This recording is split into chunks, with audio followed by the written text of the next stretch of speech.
Thank you so much for the wonderful कीर्तन।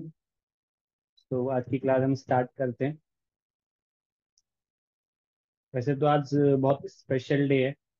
रामनवमी का दिन है। रामनवमी के दिन क्या होता है डिवोटीज ऑलरेडी जानते हैं। राम नवमी के दिन बहुत ही भव्य किसी का अपीयरेंस हुआ था।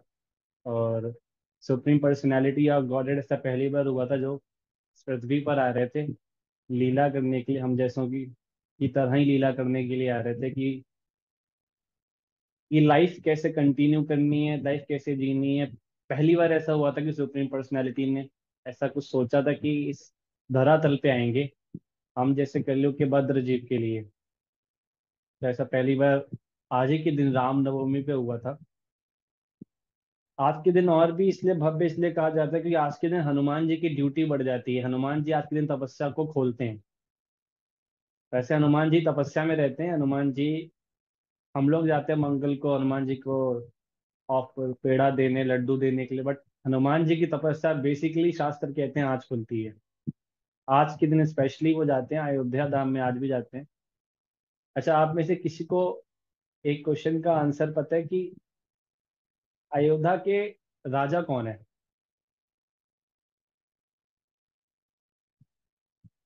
Who is the king of Ayodhya?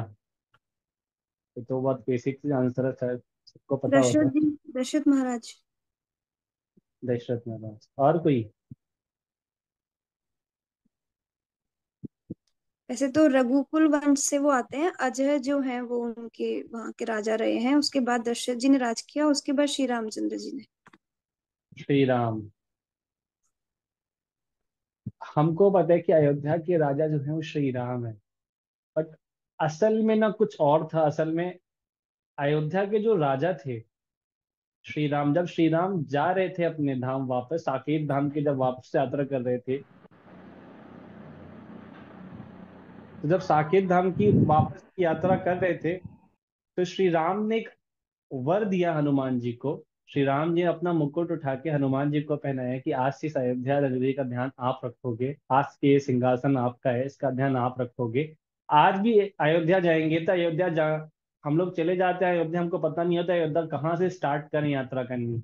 हम जाते हैं अयोध्या में सीधे राम जी के जन्मभूमि स्थल जाते हैं, बट एक चीज भूल जाते हैं, अयोध्या स्टार्ट करनी, अयोध्या की सारी यात्रा परिक्रमा भी किसी को करनी है अयोध्या की, तो स्टार्ट होती है हनुमानगढ़ी से। हनुमानगढ़ी में जहां पर श्री राम जी ने खुद हनुमान जी को अपना मुकुट निठा के दिया था, आज से अयोध्या आप संभालेंगे। तो आज के दिन हनुमान जी वहां पर उपस्थित सब देखते हैं। अयोध्या के अंदर एक एक भक्त जन की गिनती भी करते हैं। खाली अयोध्या के अंदर ही नहीं, जितने भी भव्य हनुमान, जितने भी राम जी के दर्शक है, सबको देखते हैं हनुमान जी, क्योंकि हनुमान जी तो लंका तक चले जाते हैं अगर राम का भक्त कोई है देखने के लिए कि कौन है। सबकी गिनती करनी होती तो ऐसा नहीं अयोध्या के अंदर ही वो भक्त होना चाहिए, क्योंकि धाम तो वहां पर है जहां पर भक्त रहते हैं।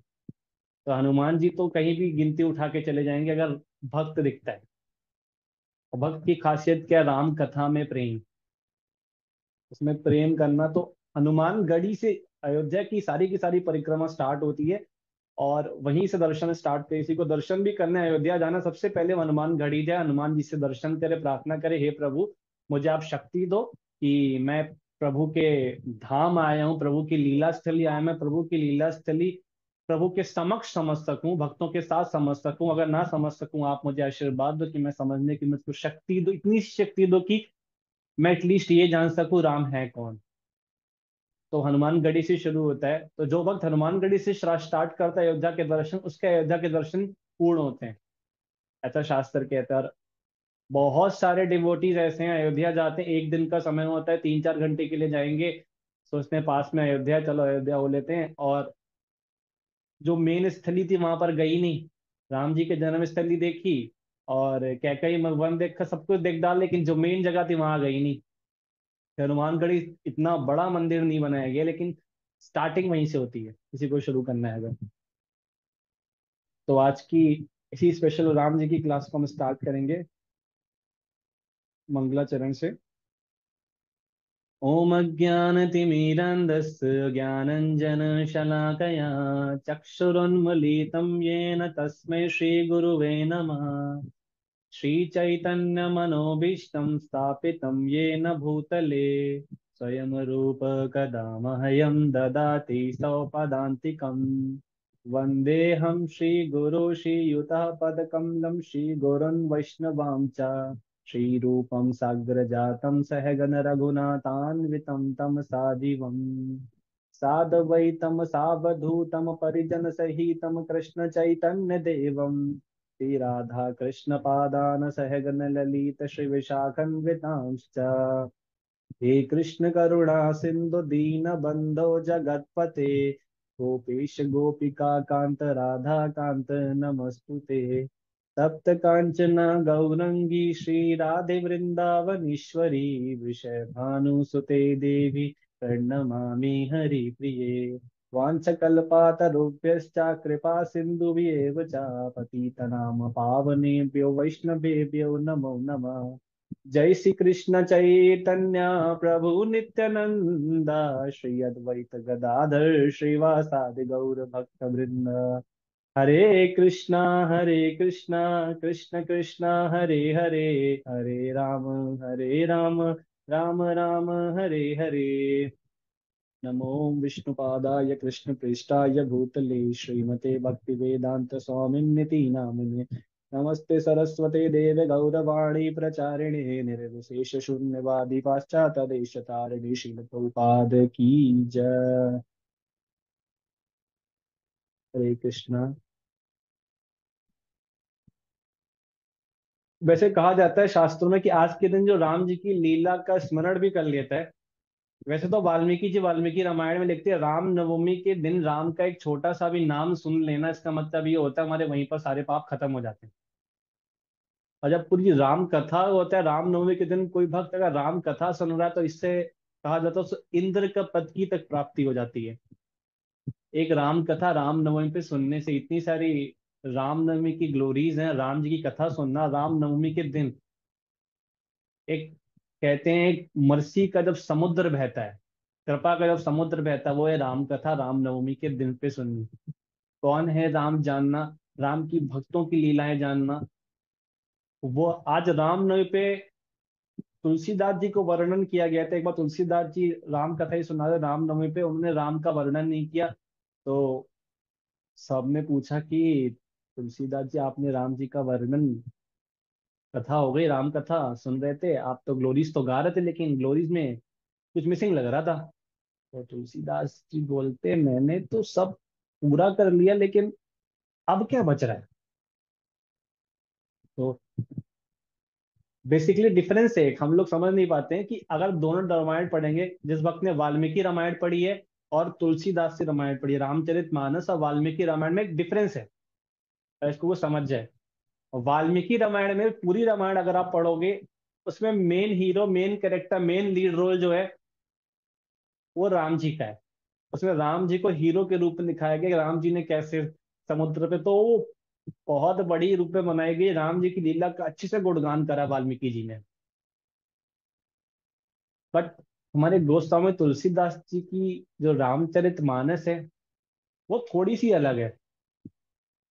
उन्होंने जो स्टार्टिंग भी करी है ना, स्टार्टिंग भी भक्तों से करी है, उसका बीच भी भक्तों का सार है और अंत भी भक्तों का सार है।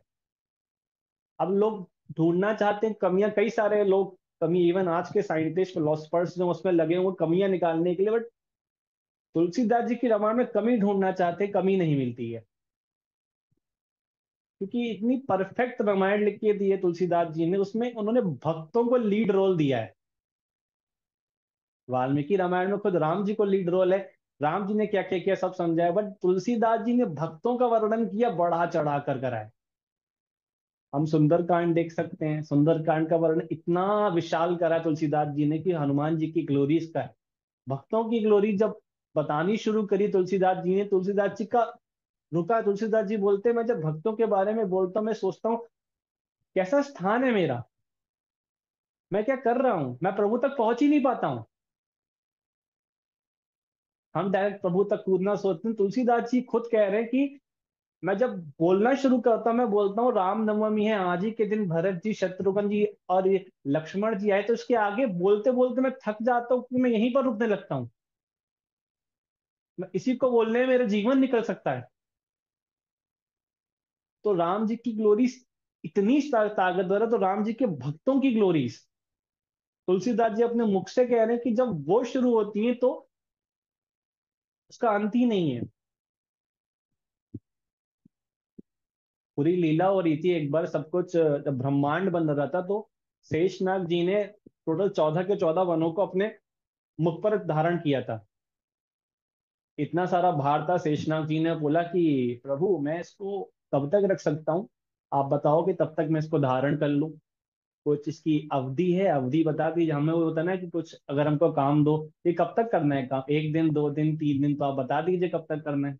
ऐसी शेषनाग जी ने भी पूछा कि आप बता दीजिए कब तक मैं सबको धारण कर सकता हूँ। तो प्रभु बोले तब तक करना जब तक मेरी कथा पूर्ण नहीं हो जाती है, इसको धारण तब तक कर लो।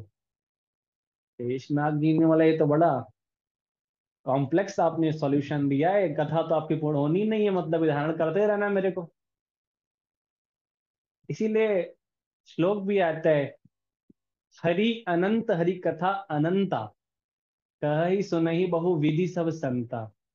हरि तो अनंत है, बट हरि की कथा ना अनंता है, बढ़ती रहती बढ़ती रहती बढ़ती रहती बढ़ती रहती है। कहीं सुनई बहु विधि सब संता, हमने बहुत सुना है बचपन से इस चीज के बारे में। तुलसीदास जी ने उसका वर्णन किया था इस चीज को बोलने, तुलसीदास जी बोल रहे थे इसका मतलब ये हरि अनंत है। ये तो पता है हरि अनंत है, हरि कथा अनंत, हरि के भक्त इतनी लीलाएं करते हैं, इतनी लीलाएं करते हैं और करते रहेंगे कलयुग के अंत तक। हरि कथा बढ़ती रहेगी, हरि की कथा का मेन स्टार हरि के भक्त होते हैं। किसी ने पूछा कि अब राम क्यों आते हैं, राम का आने का क्या कारण है। राम तो सब कुछ है, मर्यादा पुरुषोत्तम राम है, सब कुछ है, ठीक है। राम तो चक्रधारी सब कुछ है, राम के पास तो सारी पावर है।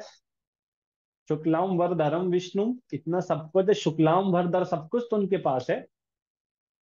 शांत भी रह सकते हैं हर चीज, तो वो यहाँ पर क्यों आ रहे हैं, पॉइंट आता है। इतना अच्छा धाम है उनका, वहां पर रह सकते हैं, यहाँ पर आने का कारण क्या है। भक्त कहते हैं रावण को मारने के लिए आए थे प्रभु, है ना। नहीं, प्रभु का मेन मकसद रावण को मारना नहीं था। रावण को मारना था वो ऊपर से ही मार सकते थे, रावण को मारने के लिए धरातल पे आने की उनको कोई आवश्यकता ही नहीं थी। हर किसी के हृदय में परमात्मा के रूप में विराजमान है, हल्के से पकड़ते हृदय और दबा देते, रावण गया। रावण को मारना उनका कॉज नहीं था।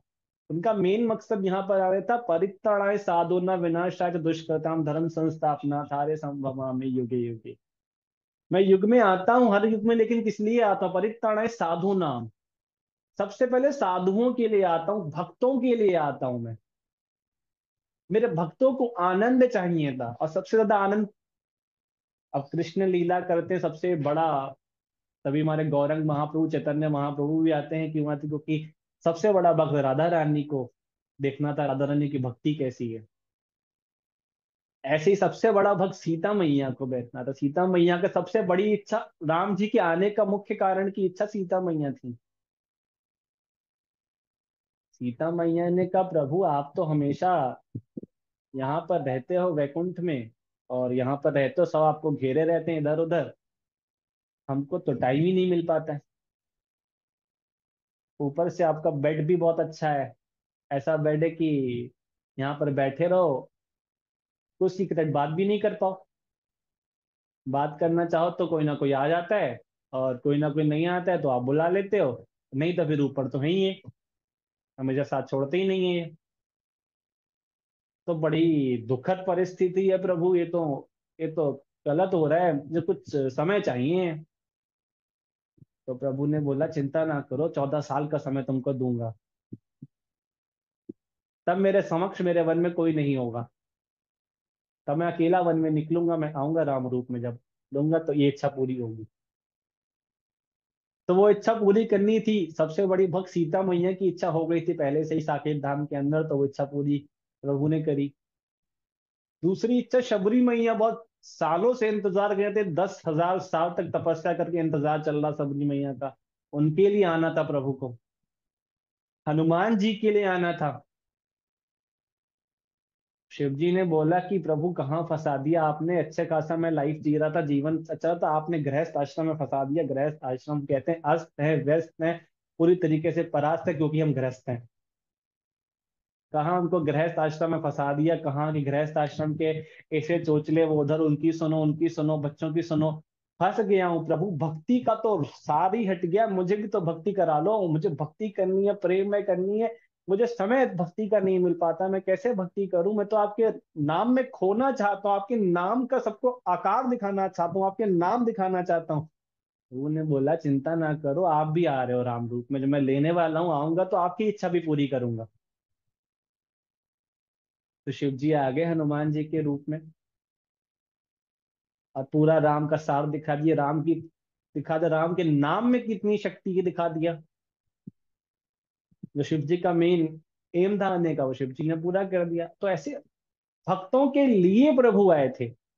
दशरथ महाराज ने इच्छा करी, भक्तों की सारी इच्छा प्रभु पूरी करते हैं।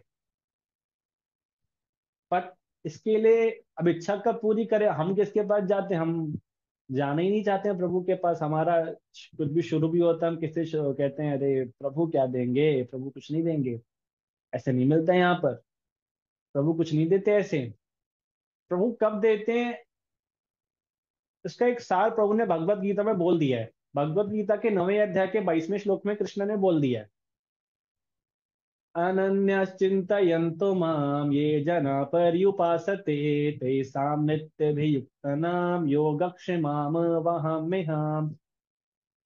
किंतु जो लोग अनन्य भाव से मेरे दिव्य स्वरूप का निरंतर ध्यान करते हुए मेरी पूजा करते हैं, उनकी जो आवश्यकताएं होती हैं उसे मैं पूरी करता हूँ, और जो कुछ उनके पास है उसकी मैं रक्षा भी करता हूँ।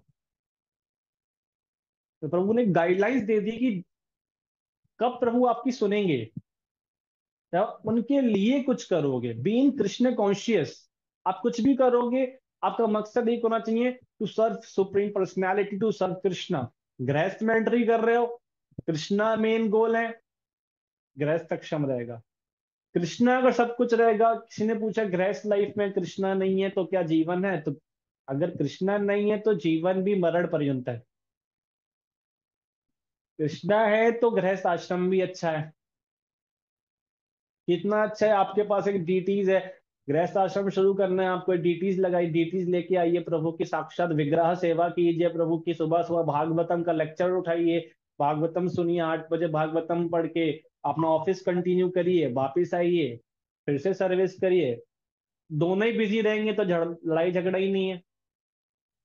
छुट्टी हुई, वो वृंदावन यात्रा जा रही है, चित्रकूट यात्रा जा रही है, अयोध्या यात्रा जा रही है, यात्रा में करा गृहस्थ आश्रम में Krishna centre of point of है, तो कभी झगड़ा नहीं हो सकता। ये चीज हमको सिखाती है भक्ति।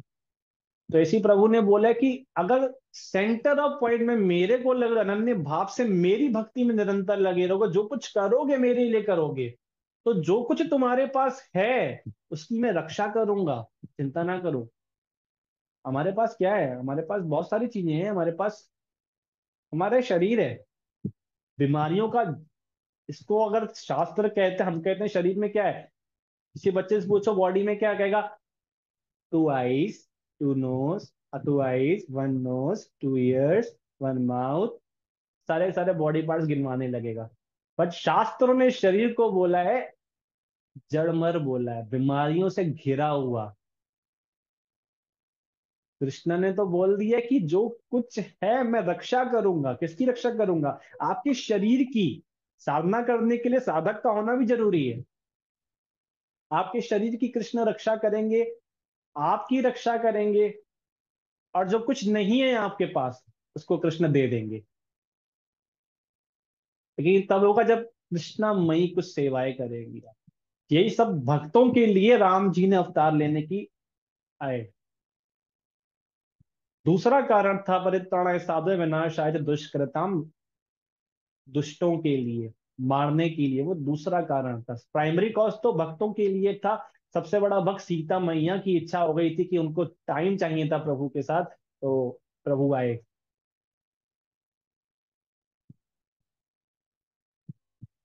और सबसे इंपॉर्टेंट कि प्रभु की खुद भी इच्छा थी कि उनको आना है। अब प्रभु की इच्छा क्यों हुई थी उनको आना ही है। अभी हमारी एक क्लास पेंडिंग है, हम स्टार्टिंग से चलेंगे भागवतम की, उसमें पूरी करेंगे। प्रभु की भी इच्छा होती है, यहाँ प्रभु की भी इच्छा होती है, उसमें लेंगे। तो वैसे कहा जाता है जो हमारी रामायण है, ये एक घिरी हुई है बहुत सारी शिक्षाओं से। इसके पद पद हर चीज में शिक्षा है। इसका नाम भी लोग कहते हैं, हम लोग इसको सोचते हैं कि कांड हो गया।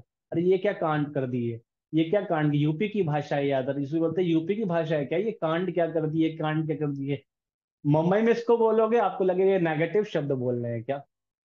एक मुंबई की डिवोटी है, वो उन्हें रामायण कभी पढ़ी नहीं थी, तो वो चर्चा हो रही थी, तो उनसे उन्हें बोला तो ये बाल कांड में लिखे, कौन से कांड में लिखा है, बाल कांड। तो वो आप तो कांड कांड कर रहे हो, कांड क्या होता है ये। कि अयोध्यापुरी जो भाषा है ना, अयोध्यापुरी की भाषा में कांड आता है। कांड मतलब एक ब्यूटीफुल होता है, कांड पॉजिटिव भी हो सकता है, कांड नेगेटिव भी हो सकता है। भक्ति में देखोगे तो कांड मतलब कुछ अच्छा घटित हुआ।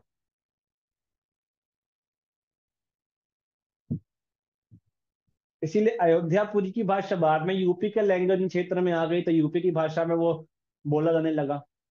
तो अब लोगों को लगा ये यूपी क्षेत्रीय भाषा, ये यूपी नहीं, ये पहले की भाषा है, अयोध्या कांड, अयोध्यापुरी भाषा इसको कहते हैं। वहां से आए ये शब्द कांड टोटल।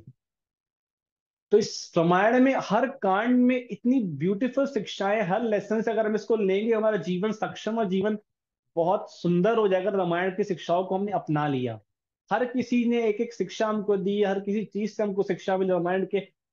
अगर हमने इसको अपना लिया तो रामायण संपूर्ण शिक्षाओं का एक सार बीच में आता है, वो रामायण है। रामायण की शिक्षा शुरू होती है, रामायण जब हम खोलते हैं स्टार्टिंग में ही।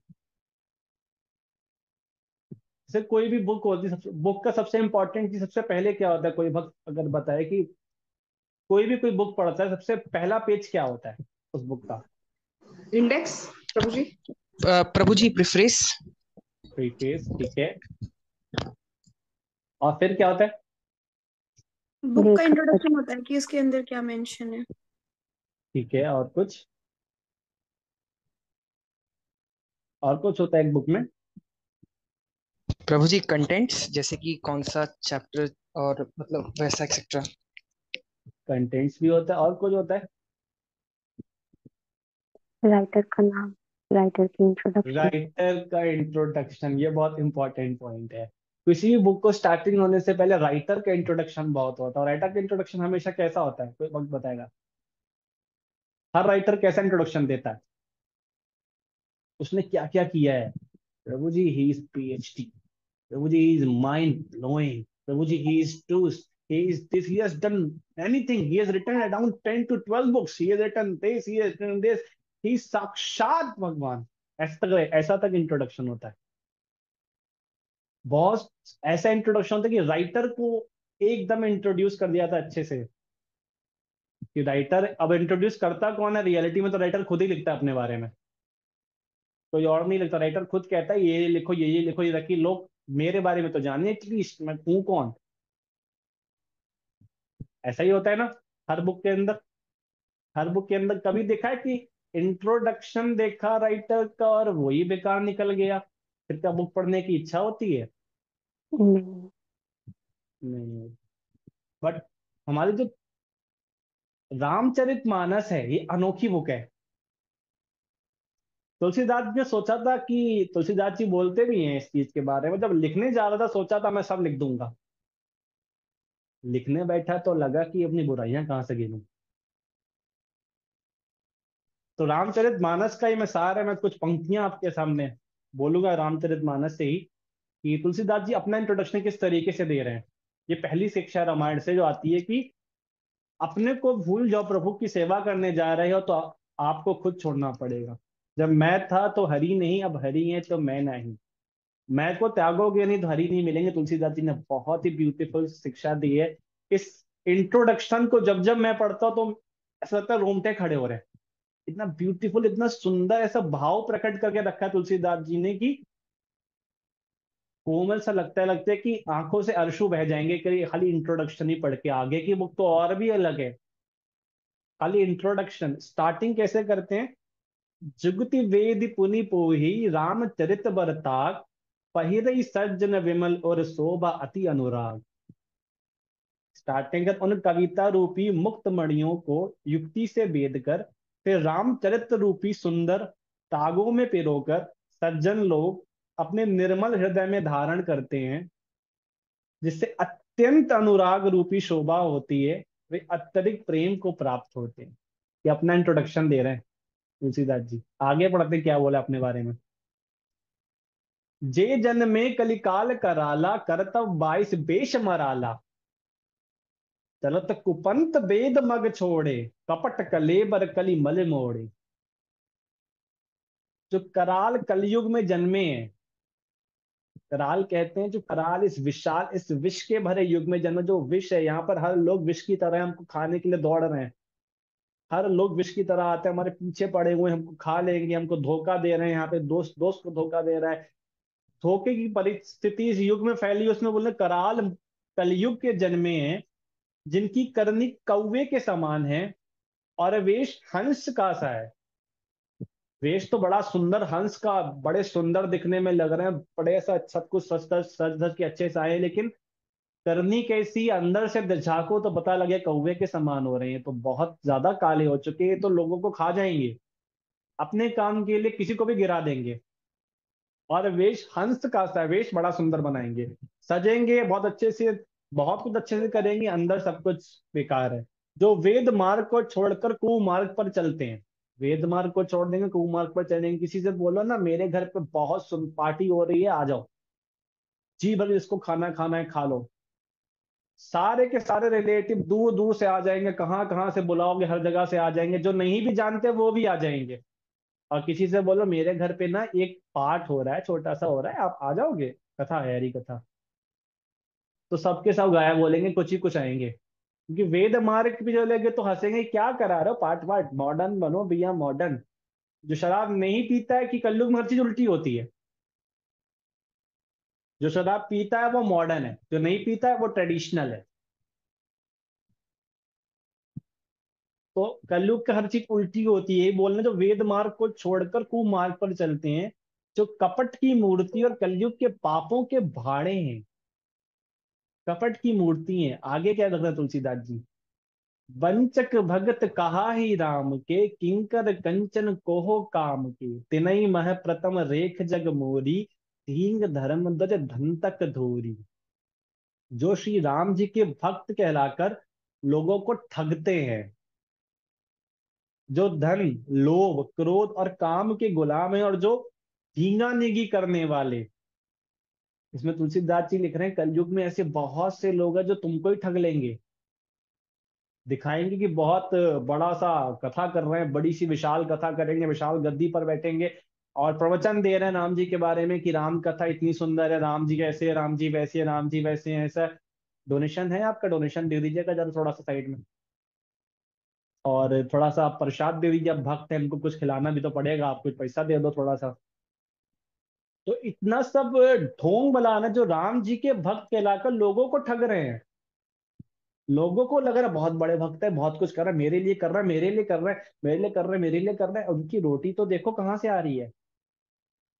क्या वो राम जी के लिए कुछ कमा भी रहे हैं, या खाली अपनी कथा से पैसा कमाने के लिए बैठे हुए हैं? अपनी कथा का सार भी नेगेटिव है, लोगों को ठग रहे हैं, खाली राम के नाम से लोगों को ठगने की विधि आजमा रहे हैं।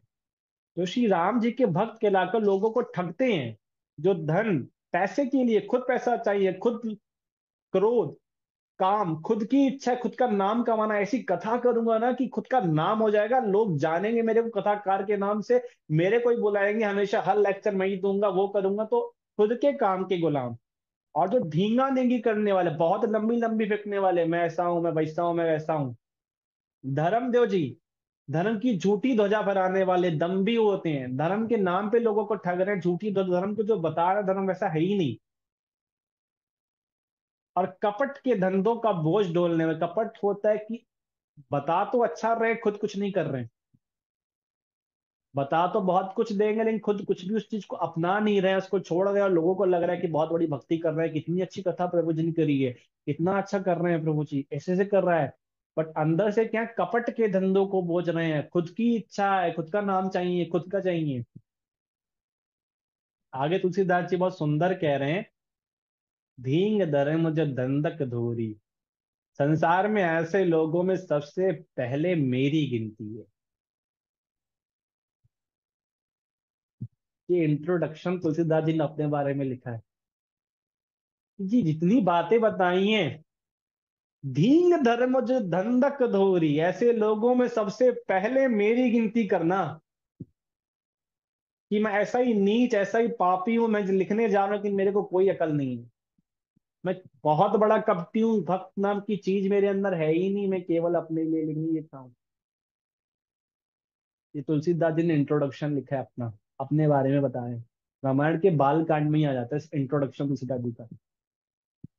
जो अपने अवगुण सब कहू, बाढ़हु कथा पार नहीं लहू, ताते मई अति अलप बखाने, धीरे महु जा नहीं सयाने।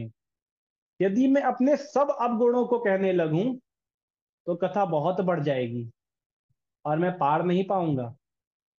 इससे मैंने बहुत कम अवगुणों का वर्णन किया है, बुद्धिमान लोग थोड़े ही में समझ लेंगे। पहले से ही लिख दिया कि जो बुद्धिमान लोग हैं ना, वो थोड़े में संतुष्ट हो जाए, बाकी जो बढ़ाना चाहे ऐड थोड़ा बहुत ऐड कर सकते हैं। वैसे तो बहुत अवगुण मेरे अंदर है, अगर मैं अवगुण लिखता रहूंगा तो रामायण खत्म ही नहीं होगी, रामायण मेरे से ही चली जाएगी, मेरी अवगुण से भर जाएगी। मेरे पास तो अवगुण सुनाने के अलावा कुछ गुण है ही नहीं। ये इंट्रोडक्शन है खाली। तो तुलसीदास जी कह रहे हैं, समुझ विविधि विधि विनती मोरी, कऊ न कथा सुनी दई खोरी, ऐते हु पर करही जे असंका, मोही ते अधिक ते जड़मति रंका। मेरी अनेकों प्रकार की विनती को समझकर कोई भी इस कथा को सुनकर दोष नहीं देगा। इतने पर भी जो शंका करेंगे वो तो मुझसे भी अधिक मूर्ख और बुद्धि के कंगाल हैं। अगर मेरे को किसी ने बुद्धिमान समझ लिया, वो तो मेरे से भी ज्यादा बुद्धू है। और कोई ऐसा बोलेगा क्या?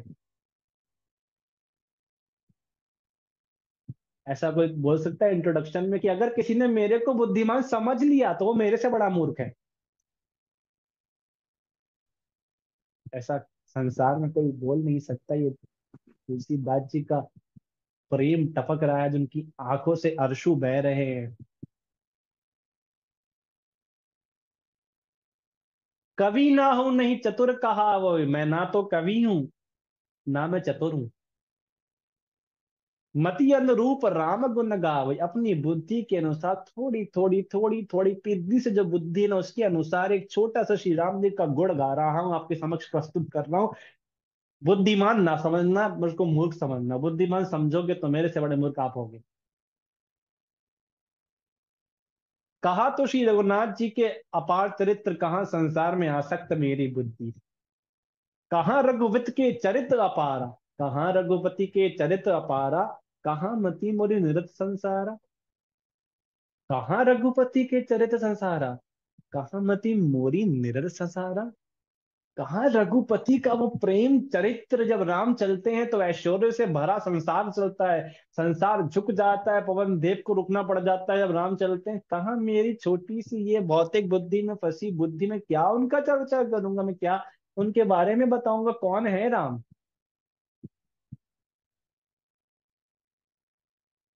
ये तुलसीदास जी का इंट्रोडक्शन। ऐसे ऐसा और बुराइयां करी उन्होंने अपनी, ऐसा इंट्रोडक्शन किसी भी बुक का नहीं होगा। तो तुलसीदास जी ने पहली शिक्षा हम सबको रामायण के अंदर दी है कि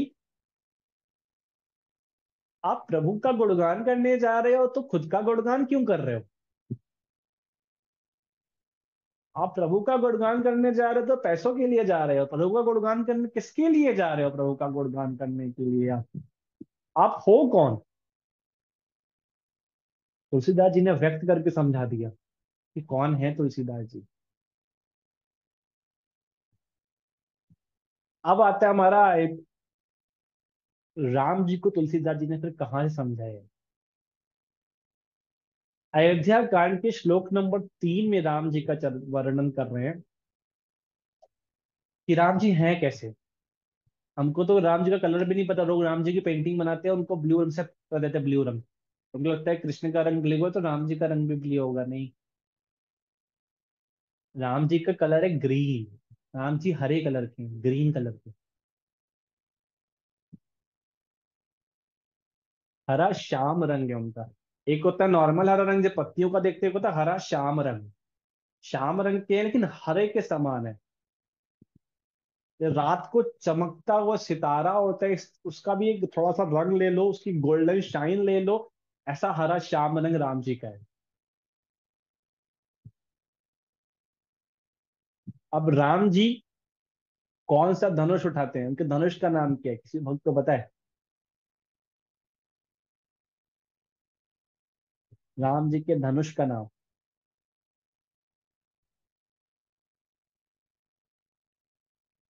नहीं पता? राम जी के धनुष का नाम है कोडांड। जो राम जी का धनुष है।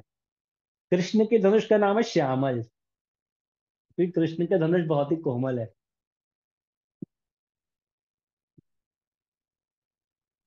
राम जी के धनुष का नाम है कोडांत। तो ऐसी रामायण शिक्षाओं से भरी हुई है। हर जगह पे रामायण में शिक्षा है। पहली शिक्षा तुलसीदास जी लिख रहे हैं, तुलसीदास जी की, ये तो तुलसीदास जी ने खुद वर्णन किया। तुलसीदास जी है कौन?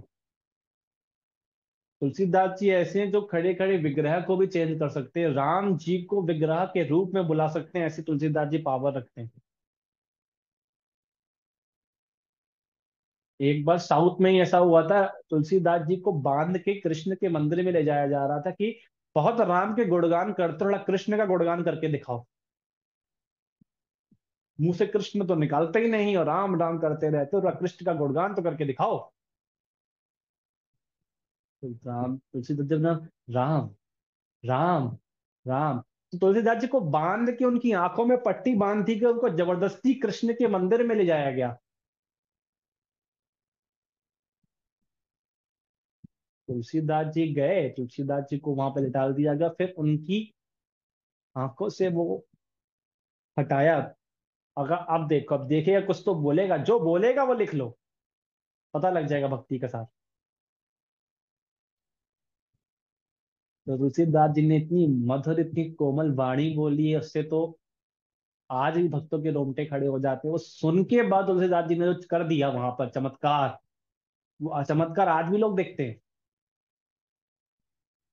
तुलसीदास जी वहां पर बोलते हैं, का वर्णम छवि आपकी भले पले हो नाथ। का वर्णम छवि आपकी भले पले हो नाथ। तुलसी मस्तक तब नवे जब धनुष बाण लो हाथ। ये तुलसी मस्तक तब नवे जब धनुष बाण लो हाथ। कृष्ण को देख के बोलते, का वर्णम छवि आपकी भले पले हो नाथ। आप तो खूब अच्छे से पाला यशोदा मैया ने आपको, आपकी छवि का वर्णन मैं कैसे करूं।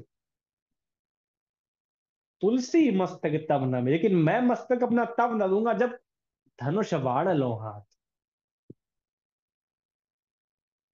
जैसे ही ऐसा बोला, उजाला इतना भव्य उजाला, इतनी तेज उजाला आया। कृष्ण की श्याम रंग की मूर्ति थी, वहां से चेंज हो गई, राधा रानी बदल गई और सीता राम के विग्रह आ गए। विग्रह बदल गए। ऐसा कभी हुआ है? कलयुग में हुआ है। साउथ में वो मंदिर आज भी है, वो जिसकी विग्रह चेंज होती है। हमको लगता है विग्रह में कुछ है ही नहीं, विग्रह भी रेसिप्रोकेट करती है अगर हम का भक्ति भाव है। साउथ में ऐसी आज भी वो जगह है जहां पर तुलसीदास जी को जबरदस्ती ले जाया गया, तुलसीदास जी ने विग्रह बदल दी, कारीगरी से नहीं, अपनी भक्ति से। तो ऐसे तुलसीदास जी हैं, ऐसे उनकी प्रेम भक्ति है जो टपक रही है, अपने ग्रंथों में लिखना चाह रहे हैं, सबको देना चाह रहे हैं उसको प्रेम, वो प्रेम बांट रहे हैं, अपना प्रेम देना चाह रहे हैं, अपने चक्षु नेत्रों से जो आंसू बह रहे हैं, उस आंसू से उनकी रामायण जा रही है।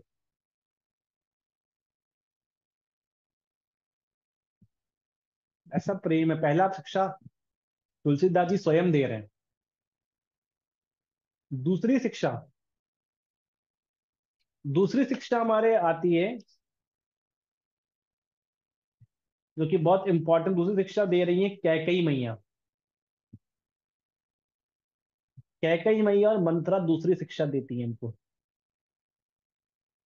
अरे गृहस्थ आश्रम के लिए ये शिक्षा बहुत ही इंपॉर्टेंट है। सबसे इंपॉर्टेंट शिक्षा दे रही है स्टार्टिंग में ही, बैड एसोसिएशन, बुरी संगत कैसे हमारा बिगाड़ देती है। वाल्मीकि रामायण में वाल्मीकि जी लिखते हैं, अपने स्टार्टिंग में ही लिख देते हैं कि राम को सबसे ज्यादा पसंद थी, और सबसे ज्यादा राम को जो पसंद करता था वो थी कैकेयी मैया।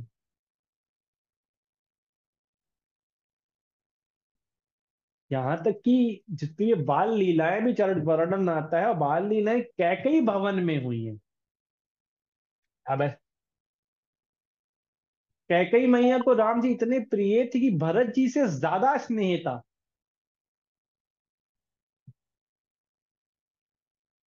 कई बार जब भी राम जी को भूख लगती थी, राम जी स्क्रॉलिंग कर करके कैकेयी मैया के भवन जाते थे, और वहां पर जाके खाना खाते थे। राम जी वहीं पर मिलते थे, किसी को लगता राम जी दिख नहीं रहे, राम जी वहीं दिखते थे। तो कैकेयी मैया को इतने राम पसंद थे, राम को कैकेयी मैया इतनी पसंद थी, इतना ज्यादा पसंद थे,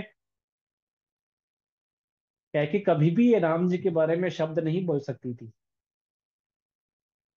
लेकिन फिर एक करेक्टर बीच में आ गया, मंथरा, कुबरी जो थी।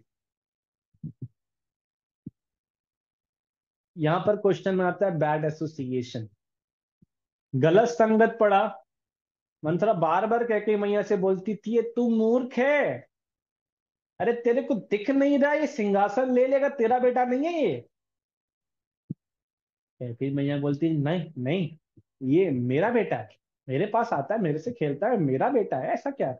अरे तू पागल है, तुझे पता है तेरी कोख से जन्म लिया है, तेरा बेटा तेरी कोख से आया है क्या? हाँ बात तो ठीक कह रही हो, लेकिन बेटा तो मेरा है ना, मुझे इतना मानता है, मेरे पास ही आता है, मेरे से खेलता है, सब कुछ करता है, भरत को इतना प्रिय है पसंद। अरे तू पागल बना रहे हैं तुझको सब, सिंहासन ले, तेरा सिंहासन हड़प लेगा, भरत को सिंहासन दे। अरे नहीं नहीं, लेकिन सिंहासन वो बड़ा है, उसका हक है लेना। अरे कुर्बुद्धि तो समझ में नहीं आता। जब बार बार मंत्रा ने कैकेयी मैया को अपने शब्दों में फंसाया, तो कैकेयी मैया एक दिन बदल ही गई। ये होता है बैड एसोसिएशन। हमको लगता है कि हमारा जिसके साथ हम चल रहे हैं वो हम नहीं बदलेगा, लेकिन बदल देगा। तो बहुत जरूरी है कि हम किसके साथ चल रहे हैं, कैसा व्यवहार कर रहे हैं, उसको जानना बहुत जरूरी है, क्योंकि अगर हमने जाना नहीं तो उसका स्वरूप हमारे अंदर भी आ जाएगा हल्के हल्के। तो कहती मैं ये शिक्षा दे रही कि बैड एसोसिएशन, हमको कभी भी बैड एसोसिएशन नहीं करना है, हमेशा अच्छी संगत में रहेंगे तो अच्छा रहेंगे। कहते मैया ने एक छोटा सा बैड एसोसिएशन एक से कर लिया, अपना प्राण धन, अपने प्राण से भी अधिक प्रिय राम को इतना बड़ा, इतनी बड़ी दो वचन मांग लिए। तो पहले शिक्षा कह के मैंने दी है बैड एसोसिएशन, जो कभी नहीं करना चाहिए। आजकल भी ये होता है गृहस्थ आश्रम में, तो हम बहुत आराम से देख सकते हैं, कोई भी वाइफ और हस्बैंड होते हैं, हस्बैंड तो ड्यूटी पे जा रहा है, वाइफ अब घर पे है। जो वाइफ घर पे रहती है, वैसे तो आजकल वाइफ ही ड्यूटी पर जाती है, वाइफ जो घर पे रहती है, तो अब वाइफ घर पे है, घर पे आ रही है नौकरानी काम करने, बर्तन धोने आ रही है या पोछा लगाने आ रही है, जी चाहे जो कुछ हुआ है दिन के अंदर सब कुछ बता दिया। पत्नी ने नौकरानी को हर चीज बता देती है, जो भी कुछ होता है इन्फॉर्मेशन सब बता दे, आज तुमको पता है क्या हुआ घर पे, तुमको पता है क्या हुआ, ऐसा ऐसा कल हुआ, कल हम वहां पे गए थे, कल हम वहां पे गए थे, आज हमारे दावत हुई, कल पति ने मेरे को मारा, तुमको पता है ऐसा मार सकते हैं मेरे को क्या? और शास्त्रों ने पहले लिख दिया कि सबसे बड़ी गलती आप यही कर रहे हो उसको बता के, जो कैके मैया ने गलती करी। वो 1 घंटा अपना काम करने आ रही है, आपको उससे शेयर करने की जरूरत क्या? बैड एसोसिएशन आप खुद ले रहे हो, आप खुद जा रहे हो उसके पास संग लेने के लिए, वो दे नहीं रही है आपको, आप जा रहे हो। उतने टाइम किसी डिवोटी से बात कर लेते, आप डिवोटी हो सकता है आपको कृष्ण कॉन्शियस में बातें बता देता उस उतने टाइम के लिए। तो कम से कम बैड एसोसिएशन से तुमको बच के रहना चाहिए। आजकल सारे के सारे क्राइम्स हो रहे हैं, उसका मेन रीजन ही यही है कि आजकल वाइफ हर एक की चीज डिस्क्लोज कर देते हैं अपनी नौकरानी को जो आ रही है काम करने। तो वो शिक्षा रामायण ने हमको पहले से ही दे दी है कि बैड एसोसिएशन से बच के रहो। खासकर मेड सर्वेंट, कभी कभी सीक्रेट, कभी अपने फैमिली रिलेटेड सीक्रेट ना बताओ मेड और सर्वेंट्स को। और भी लोग बताने के लिए उनको बताओ, लेकिन इतना नीचे ना जाओ। जब आपके फैमिली का सदस्य ही नहीं है उसके पास कभी ना जाना, हो सकता है फायदा उठा ले। तब पहला संग है। दूसरा लेसन राम जी खुद दे रहे हैं।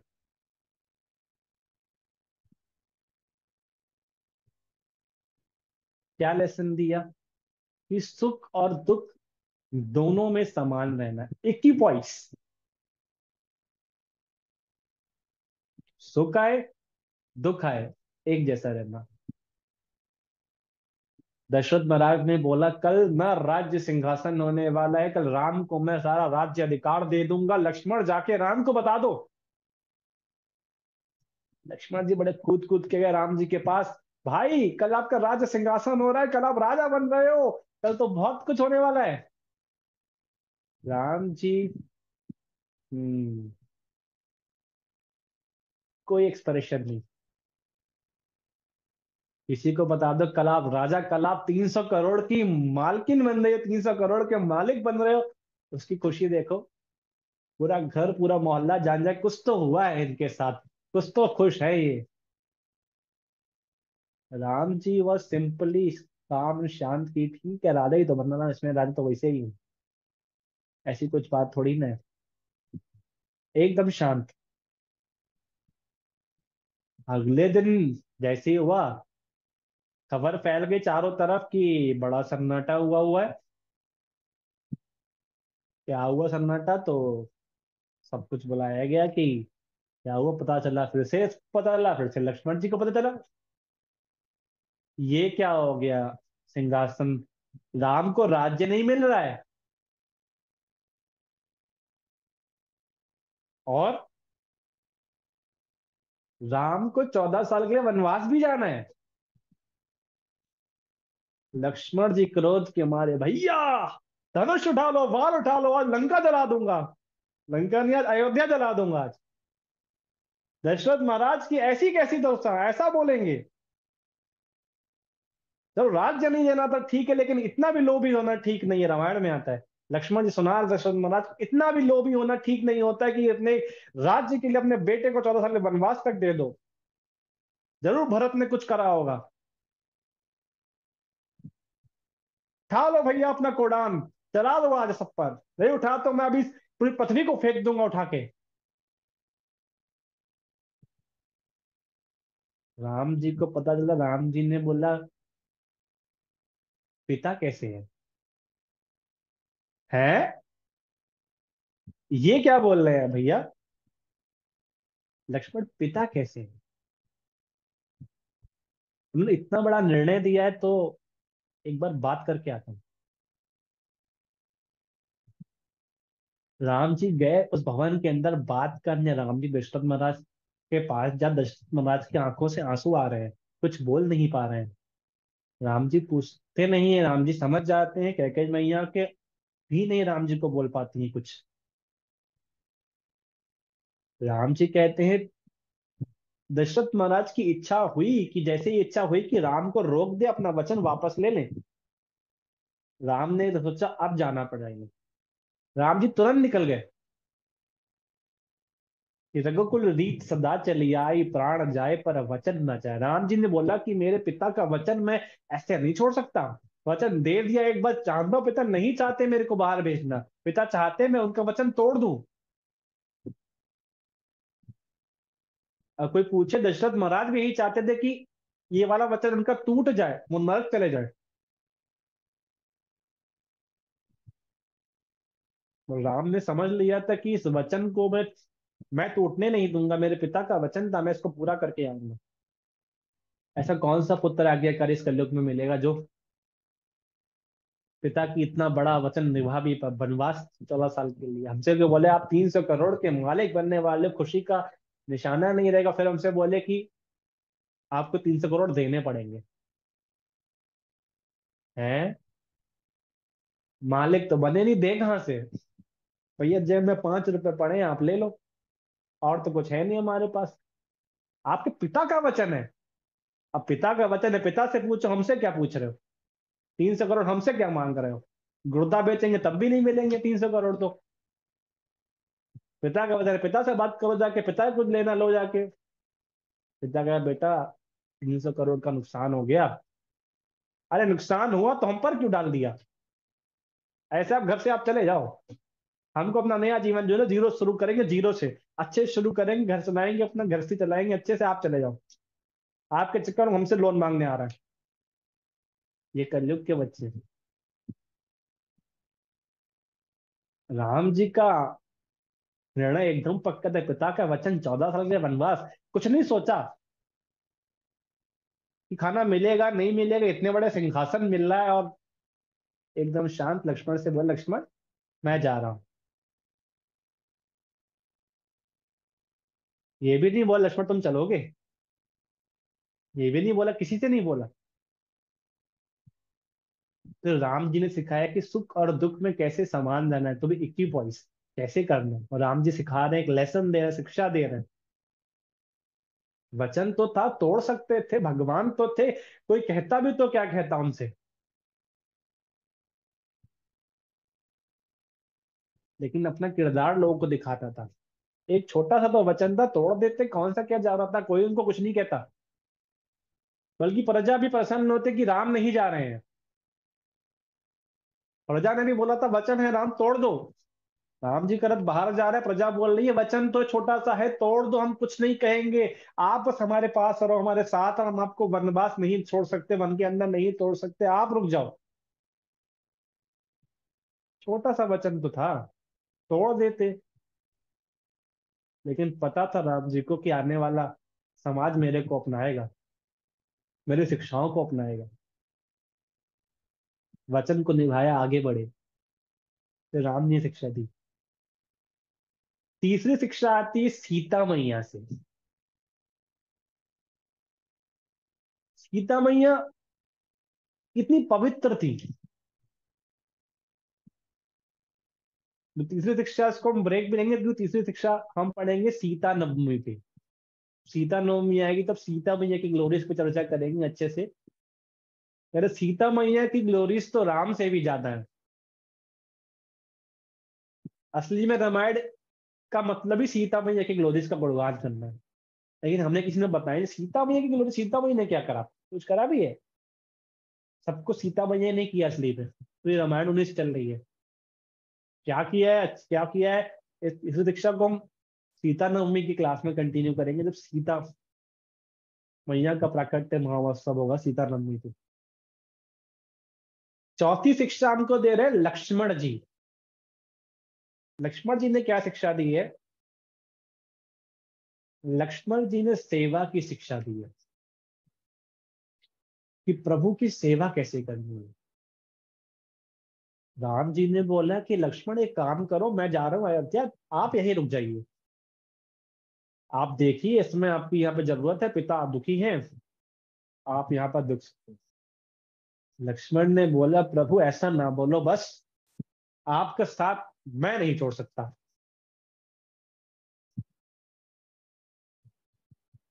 मुझे लिए चलो अपने साथ।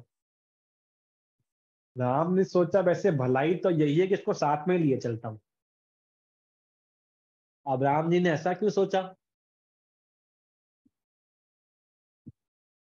सबसे इंपॉर्टेंट उद्देश्य, राम जी ने सोचा कि अगर मैंने इसको छोड़ दिया तो कल अयोध्या नहीं बचेगी, ये अयोध्या को जला देगा, इसकी गुस्सा तो इतनी भयंकर है, इसको शांत केवल मेरे से ही होगा, मैं चला जाऊंगा वनवास, पता लगे सारी लीला ही समाप्त कर दिए। तो राम जी ने बोला ठीक है लक्ष्मण, तुम एक काम करो, तुम मेरी पर्सनल सेवा ही करो। कई बार होता है गुरु भी अपने शिष्य को पर्सनल सेवा देता है कि शिष्य तुम पर्सनल सेवा कर, लोगों को खड़ती की पर्सनल सेवा दे दी, बताओ औरों को नहीं दी, इनको पर्सनल सेवा, क्योंकि अगर इसको नहीं दी वो सेवा तो ये बहुत कुछ कर देगा बाहर जाके। तो पर्सनल सेवा राम जी का, तुम पर्सनल सेवा में ही रहो, तुमको छोड़ दिया अगर तो बहुत दिक्कत है। पता लगे तुम तो कह रहे हो कि पृथ्वी को गेंद की तरह उछाल के फेंक दोगे, पता लगे पृथ्वी ना बचे कल। मैं तो वनवास से निकल रहा हूं, तुमने पृथ्वी को उछाल के फेंक दिया कहीं, लीला शुरू भी नहीं हो पाई और लीला पहले खत्म कर दो। तो लक्ष्मण से बोला, काम करो मेरे साथ चले चलो। फिर सीता स्वयंवर का टाइम आया तो जनक जी बोलते हैं, क्या किसी ने भी क्षत्रिय का खून नहीं है कि एक छोटा सा या धनुष नहीं उठा पा रहा है, किसी के अंदर इतनी ताकत भी नहीं बची है। लक्ष्मण जी ने सुना, लक्ष्मण जी खड़े हो गए। लक्ष्मण जी बोला, जनक तेरा मुकुट नहीं छोड़ूंगा मैं यहाँ पर। जब क्षत्रिय यहाँ पर स्वयं राम बैठे हुए हैं और तू बोल रहा है क्षत्रिय को सुना रहा है, धनुष को छोड़, धनुष को उठा के यहीं पर मोड़ के तोड़ दूंगा मैं, धनुष को उठा के टुकड़ों में बांट के संसार में फेंक दूंगा पूरे। राम ने सुना, राम ने बोला, शांत हो जा लक्ष्मण, ये लीला मेरे को करनी है अभी, अभी तेरे को नहीं उठाना है धनुष। राम जी फिर खड़े, राम जी बोला पर्सनल सेवा करो। फिर परशुराम जी आ गए, धनुष टूटा, परशुराम जी आए तो परशुराम जी को और लक्ष्मण जी का संवाद हो गया। परशुराम जी क्रोधित होके आते हैं, लक्ष्मण जी बोलते हैं, ब्राह्मण तो क्रोध नहीं करता है वैसे, इतना तो मैंने पढ़ा हुआ है। परशुराम जी वैसे ही क्रोधित थे, सुन के और ज्यादा क्रोध बढ़ गया उनका कि इसकी हिम्मत, इस बालक की इतनी हिम्मत। उस टाइम में लक्ष्मण जी थे ही कितने, 13-14 साल के लक्ष्मण जी थे उस टाइम पे।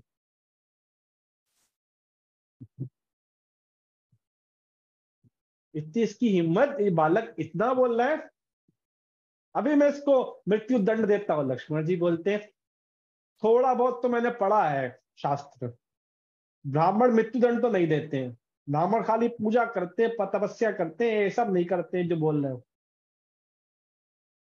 परशुराम जी कहते हैं, अब तो बस ही हो गया, ये तो मेरे ऊपर चढ़ गया है। लक्ष्मण जी चुप नहीं रहते, तो राम ने बोला कि आप इसको माफ कर दीजिए, जो सजा है आप मुझको दे दीजिए, आपका दोषी मैं हूं।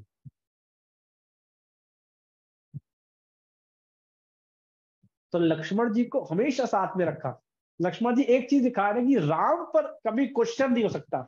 जनक जी ने करा, जनक जी को कटघरे में ले लिया, कोई भी हो, कोई मतलब नहीं, वैष्णव अपराध हो रहा है, वो अपराध हो रहा है, कोई मतलब नहीं, भगवान के प्रति अपराध माफ नहीं करूंगा। नाम आपका चाहे दशरथ महाराज हो चाहे जनक महाराज हो, भगवान के प्रति अपराध मैं माफ नहीं करूंगा, कुछ भी हो जाए, मेरा क्रोध भगवान के लिए आएगा।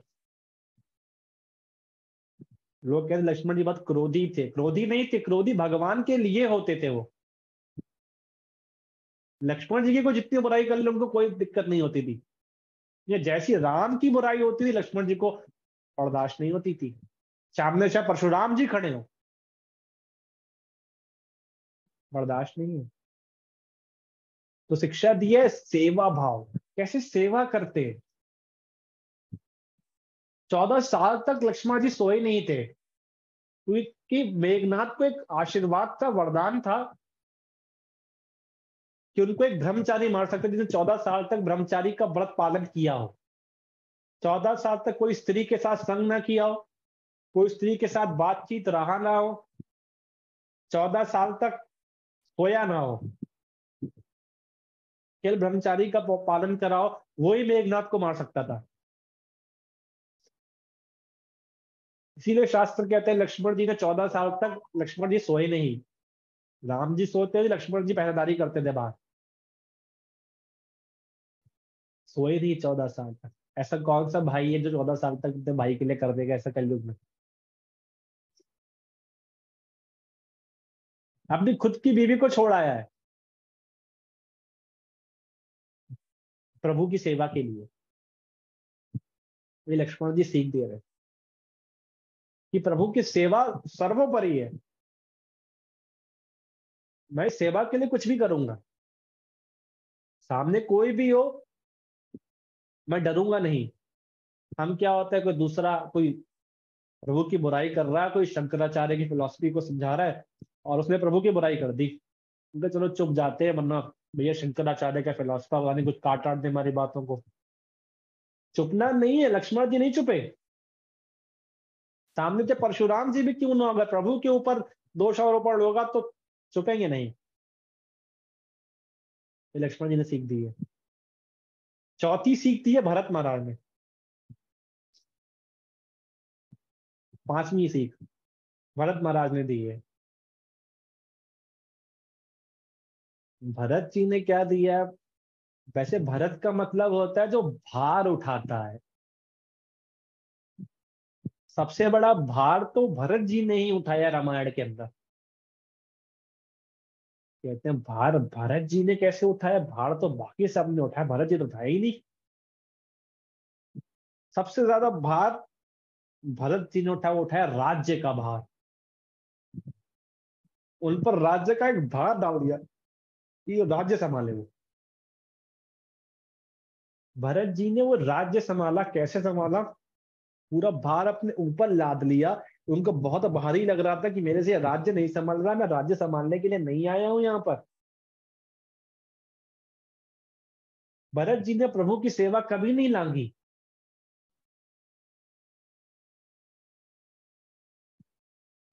प्रभु जैसी जैसी सेवा करते थे, भरत उससे भी सेवा करने की ठानते थे। प्रभु अगर बन जा रहे थे तो प्रभु को जमीन पे सोना था। अब जमीन पे, वैसे तो प्रभु जब बेड पे सोते थे तो भरत महाराज जमीन पे सो जाते थे। अब प्रभु 14 साल के वनवास गए हैं तो जमीन पर सो रहे होंगे, तो भरत महाराज जमीन के अंदर गड्ढा खोदा, जमीन के अंदर गड्ढा खोद के वहां पे रहे, वहां पर सोए, क्योंकि प्रभु जमीन पर सो रहे। प्रभु के समान नहीं सो सकते। जब तक प्रभु अन्न नहीं पाते थे, भरत महाराज अन्न नहीं पाते थे। प्रभु अन्न पाएंगे, उसके बाद अन्न पाएंगे। राज्य पूरा सब क्या मेरे राज्य संभालने की, अयोध्या संभाल पाना मेरा बस का काम नहीं है, तो प्रभु के ही चरणार बिंदु रख के, चरण पादुका लेके राज्य में बैठा दिए कि राज्य तो प्रभु संभालेंगे। हम ऐसा कर सकते हैं क्या? हमारे घर पे हम क्या कहते हैं, मम्मी आज मेरी मंथली सैलरी 30,000 है, मैं 30,000 रुपये कमा के लेके आया हूँ, आपको दे रहा हूँ, मैंने ये कमाया, मैंने वो कमाया, मैं पूरा घर संभाल रहा हूँ। तुम क्या जानो, मैंने पूरा घर संभाल लिया अपना। हम ऐसा बोलते हैं। और फिर बोलते हैं ठाकुर जी। ठाकुर जी का मतलब तो समझो, ठाकुर जी मतलब घर का मालिक तो वो है, हम घर के मालिक थोड़ी ना है। एक बार उनको तो राज्य सिंहासन पर बैठ के दिखाओ, उनको घर की चाबी दो, मालिक वो है, उनको मालिकपन दो एक बार, तो ग्लोरीज आपकी बढ़ेंगी। तो भरत महाराज ने शिक्षा दी, प्रभु की चरणार पादुका, उनके पास तो प्रभु के चरणार पादुका थे, वो रख दिए। अब प्रभु आपकी सेवा करूंगा, इसे कहते हैं being in Krishna conscious service. मैं काम तो करूंगा, सिंहासन संभालूंगा, राज्य संभालूंगा, राज्य पे कोई भी आके अटैक नहीं कर सकता, अपराध नहीं कर सकता। प्रभु चिंता न करो, 14 साल के लिए अयोध्या पे कोई भी राजा नहीं आ सकता। कोई युद्ध करेगा तो युद्ध पराजित कर दूंगा, ये मेरा आपसे वादा है, मरूंगा नहीं। भरत महाराज ने वादा भी दिया था कि राजा राज्य सिंहासन तो आप ही संभालोगे, लेकिन उस सिंहासन पे कोई युद्ध नहीं कर सकता। इतना अच्छे से देखभाल रखा, 14 साल के देखभाल रखी, राज सिंहासन पे छोटी सी भी किसी की उंगली नहीं आने दी। कभी लड़े नहीं, लेकिन इतना बड़ा भार एक सर पे आ गया, राज्य संभाल लेता। भरत महाराज ने पूरा किया कि कैसे कृष्णा कॉन्शियस में रह के सारी सेवा कर सकते हैं।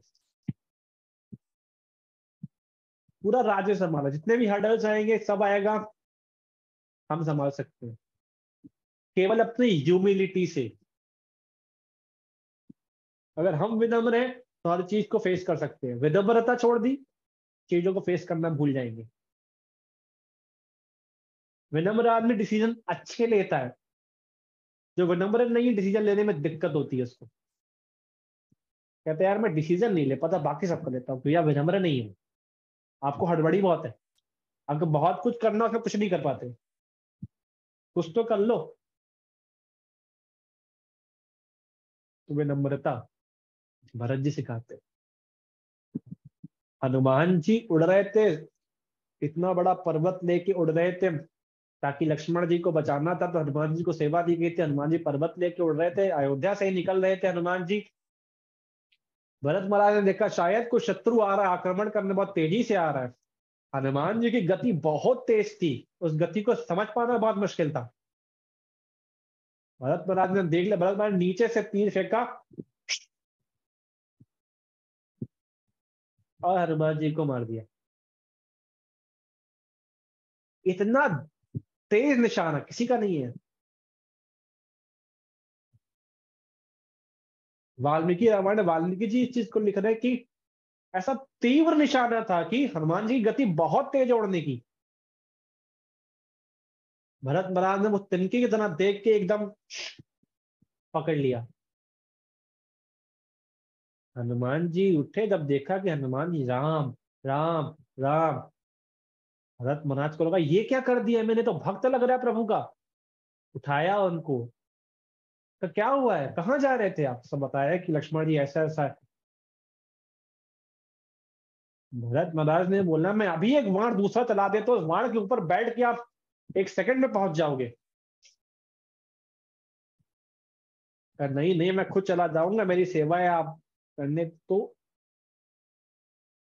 भरत महाराज ने बोल दिया कि आप जाके प्रभु से बोल देना, जरूरत पड़े तो एक बार अपने भाई को याद कर ले, अंदर से ही याद कर ले। भरत महाराज इतने विनम्र थे, ये नहीं बोला मैं चल रहा हूं, अभी देखता हूं कौन रावण पूरी अयोध्या की सेना लेके आ रहा हूं, नहीं। प्रभु पर भरोसा था, प्रभु है, संभाल लेंगे, कर लेंगे प्रभु। विनम्रता इतनी झलक रही थी।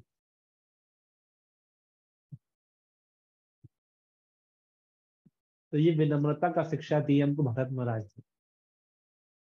छठी शिक्षा हमको दी शत्रुघ्न जी ने, उनका भी आज प्राकट्य महोत्सव है, उनके बारे में ज्यादा किसी को पता ही नहीं होता है। शत्रुघ्न जी ने क्या शिक्षा दी हमको, उन्होंने क्या सिखाया, कैसा लक्ष्य शिक्षा दी है। भाई शत्रुघ्न का मतलब होता है सारे असुरों का मारेगा, शत्रु का हंता, शत्रुघ्न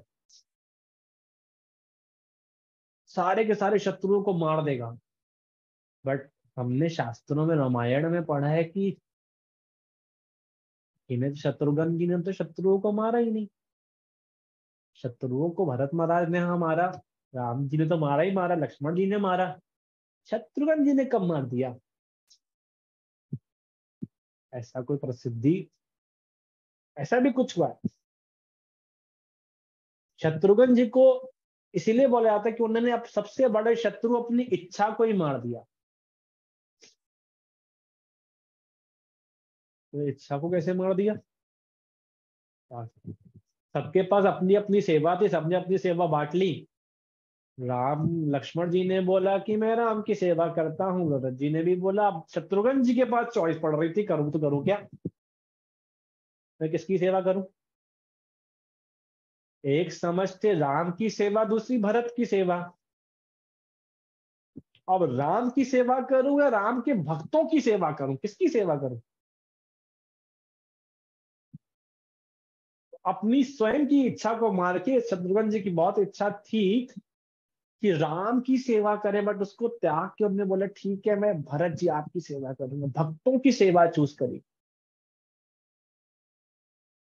भक्तों को सेवा थी कि भक्ति आपकी सेवा करके ही प्रभु को प्राप्त करूंगा। हम भक्तों की सेवा भूल जाते हैं, सीधे भगवान चाहिए होते हैं। शत्रुघ्न जी ने हमको शिक्षा दी कि भक्तों की सेवा भी कर ली तो अहम भक्त पराधीनो, प्रभु भक्त के पराधीन रहते हैं। भक्तों को प्रसन्न कर लिया, प्रभु साक्षात अपने यहाँ प्रसन्न रहते हैं और ज्यादा प्रसन्न रहते हैं तुमसे। इसलिए रामायण के अंतिम श्लोक में राम जी भी कहते हैं शत्रुघ्न से कि मुझे आप अधिक प्रिय हो। कि आपने जो मेरी इच्छा थी, आपकी इच्छा थी, आपको मेरी सेवा करनी थी, आपने उसको त्याग के मेरे भक्त की सेवा, जो मेरे भक्त की सेवा करता है, मुझे बहुत पसंद है, बहुत प्रिय है मेरा वो। ऐसी सेवा करी है शत्रुघ्न जी ने, अपने खुद के शत्रु, अपने खुद की इच्छाओं को ही मार दिया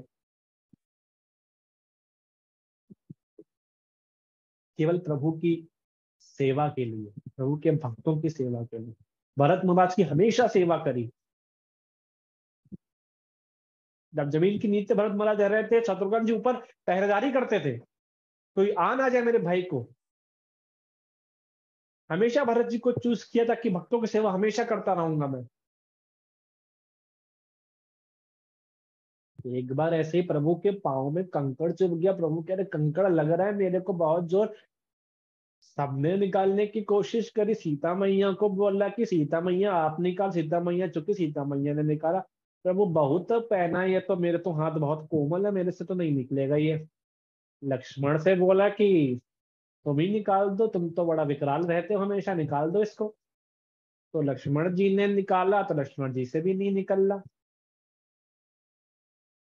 लक्ष्मण जी ने बोला फिर कौन निकालेगा? प्रभु का जो इससे भी नीचे जा सकता है वो निकाल सकता है। भरत महाराज आए, भरत महाराज ने कहा मैं निकाल देता हूँ। तो निकाला, वो फिर भी फंस रहा था। फिर आखिरी में शत्रुघ्न जी आए, भरत जी ने बोला शत्रुघ्न आप ही देख ली। शत्रुघ्न जी आते हैं और उसको निकाल देते। प्रभु को पता था इसको मेरी सेवा करने की बहुत इच्छा हो रही थी। प्रभु ने उसको सेवा देने के लिए वो लीला रची, ताकि शत्रुघ्न जी वो कंकड़ निकाल के खा सके। कितनी बड़ी इच्छा मारी है, प्रभु की सेवा करने की कितनी इच्छा थी उनकी।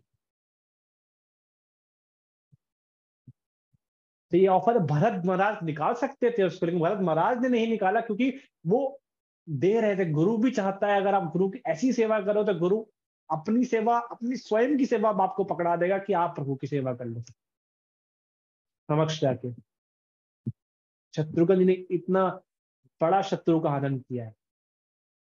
बाहरी शत्रु को सब मार लेते, अंदर के शत्रु को कोई नहीं मारता। शत्रुघ्न जी ने अपने अंदर के शत्रु को मार दिया। आज 7वीं शिक्षा दी है दशरथ महाराज ने,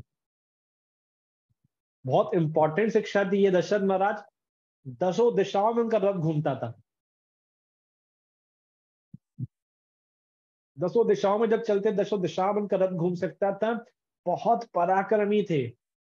बट एक इच्छा थी, एक दासा थी कि उनका कोई बेटा, उनका कोई पुत्र नहीं है, उन कैसे राज्य संभलेगा? उनके जाने के बाद राज्य क्या संभालेगा? तो बहुत डिप्रेस रहते थे, बहुत एंजाइटी में रहते थे, बहुत टेंशन में रहते थे कि राज्य कौन संभालेगा। ऐसे पावरफुल बहुत थे, 10 दिशाओं में घूम सकता था। देवराज इंद्र की मदद करी थी असुरों को मारने के लिए, तो लेकिन फिर भी एक ही इच्छा थी कि बेटा नहीं है, पुत्र नहीं है, कोई कैसे राज्य संभलेगा। तो एक बहुत इंपॉर्टेंट शिक्षा दी हमारे पास, दैट हमारे पास कभी भी परफेक्शन नहीं होगा। Nobody has everything in this world. इस चीज का सिद्धांत दशरथ महाराज ने सिखा के गया है। Nobody has everything in this world. इस वर्ल्ड में हमेशा किसी ना किसी के पास कुछ ना कुछ कमी तो होगी ही होगी। वो कभी पूर्ण रूप से नहीं बोल सकता मैं पूर्ण रूप से सब कुछ कर सकता, नहीं, कहीं ना कहीं कमी तो होगी। दशरथ महाराज को थी पुत्र की, उन्होंने कंसल्ट करा डिप्रेशन में। वो भी कैकेयी मैया की, जैसे कैकेयी मैया ने एग्जांपल था कि बैड एसोसिएशन ले सकते थे उस टाइम पर, सब यही करते हैं।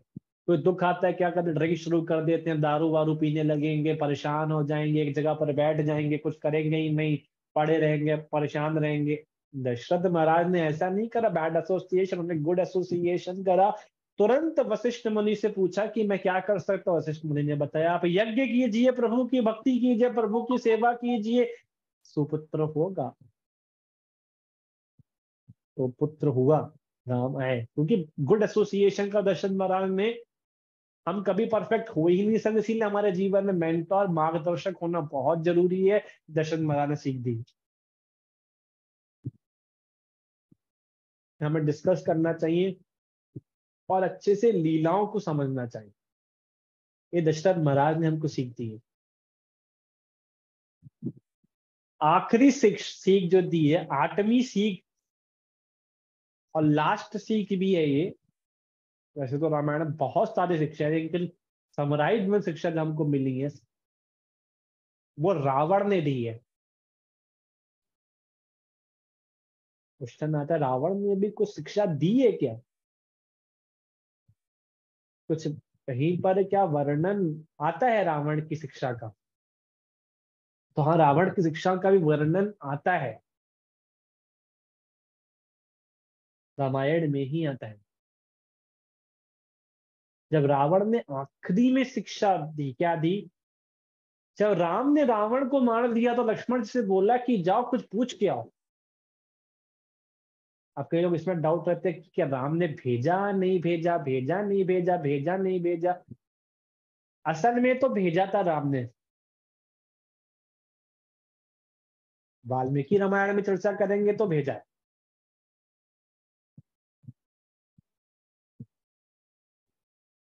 तो रावण के पास राम ने भेजा लक्ष्मण जी को, तो लक्ष्मण जी जाते हैं, लक्ष्मण जी कहते हैं अभी भी अभिमानी है, कुछ नहीं बता रहा है। राम जी कहते हैं पैर, तुम खुद उसके सर पे खड़े हुए हो, कभी भी शिक्षा सर पे खड़े होके नहीं मिलती है। किसी से शिक्षा चाहिए उसी के सर के ऊपर खड़े हुए हो, आप तो कैसे शिक्षा देगा? आपको घमंड है। शिक्षा लेना है तो बहुत विनम्रता से शिक्षा लेनी पड़ेगी। तो राम ने समझाया, तो रावण ने 2 शिक्षा लक्ष्मण जी को दी। पहली शिक्षा कि जो भी काम है वो आज ही कर लो, कल के लिए मत टालो।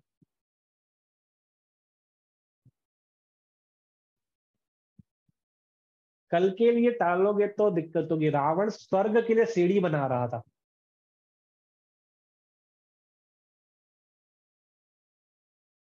स्वर्ग के लिए सीढ़ी लेकिन नहीं बना पाया। दूसरी शिक्षा दी कि दूसरा, कोई भी बुरा ख्याल आए मन में, उसको टालते रहो। उसको टालते रहोगे, एक दिन उसको भूल जाओगे। ये शूर्पणखा की बात को रावण ने टाला नहीं था, बात मान ली, वो गलती करी। तो कोई भी बुरा ख्याल है उसको मन में, उसको टालते रहो, टालते रहो, टालते, एक दिन भूल जाओगे।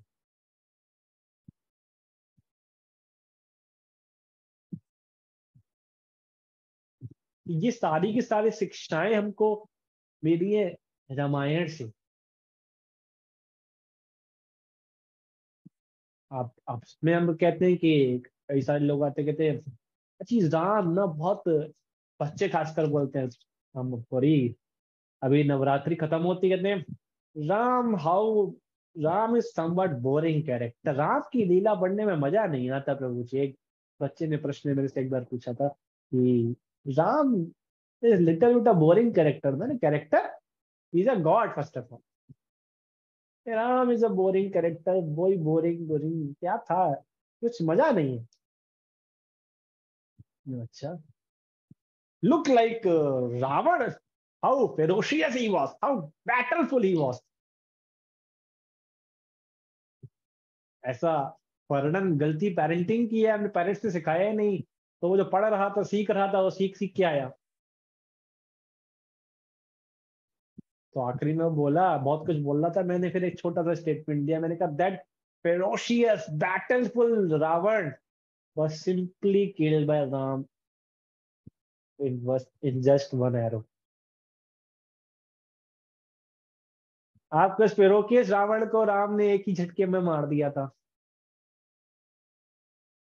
आप कह रहे हो अब आप जिस नवरात्रि में look like Devi Maa, wonderful, look like the hands of Devi Maa, कितने सारे हाथ उनके, 9 दुर्गा आती है, ये लगता है कुछ है, गॉड बोलने में मजा आता है एकदम।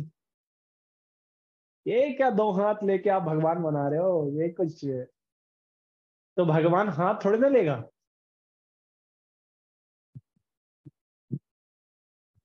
असल में एक फॉरेनर एक बार आता है, प्रभुपाद इस लीला को बहुत सुनाते थे कि एक फॉरेनर एक बार आया प्रभु, तो प्रभुपाद से बोला कि who is God, who is God, कौन है भगवान। प्रभुपाद ने बोला कि काम करो, फिर अंदर मंदिर है, खुद ही डिसाइड कर लो।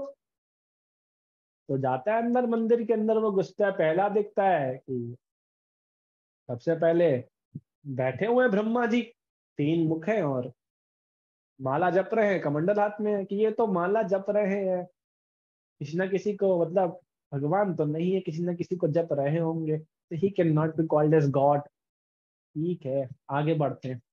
आगे बढ़े तो फिर देखा कि देवी मैया 9 हाथ लेके एकदम खड़ी हुई है, डट से बैठी हुई है सिंह में। तो बोला कि ये भगवान है क्या? नहीं नहीं नहीं, ये लग रहा है कुछ कहीं का देखभाल कर रही, लेकिन भगवान नहीं है। भगवान को इतना काम करना पड़ेगा क्या, मारने के लिए इतना कुछ करना पड़े? नहीं नहीं, भगवान नहीं है। भगवान की कुछ होंगी, रक्षा रक्षा कर, कुछ देवताओं का देखती होंगी, भगवान नहीं है। आगे बढ़ा वो, आगे देखा तो शिवजी पर नजर गई, ये लग रहे हैं भगवान, हाँ ये लग रहे 2 कॉपी एकदम बैठे हुए हैं, चमक आ रही चेहरे पे, चमक, आराम से बैठे हैं आप, ये लग रहा है। फिर देखा नहीं नहीं नहीं नहीं नहीं, 1 मिनट 1 मिनट 1 मिनट, ये किसी का ध्यान कर रहे हैं, आंख बंद करके कर क्या रहे हैं? मतलब जिसका ध्यान कर रहे हैं खाली नहीं है ये भगवान, तो ये भी नहीं हो सकते, किसी ना किसी का ध्यान कर रहे हैं। आगे बढ़े तो फिर देखा कि खड़े थे कृष्ण बांसुरी बजा के राधा रानी के साथ, कि ये है भगवान Prabhupada. Krishna is the supreme personality, he is the enjoyer, he is only enjoyer, everyone is not enjoyer, only Krishna is enjoyer, Krishna is enjoying. Krishna नृत्य कर रहे हैं, कृष्णा एंजॉय कर रहे हैं, खेल रहे हैं, कृष्णा को जरूरत नहीं 4-5 हाथों की ध्यान करने की।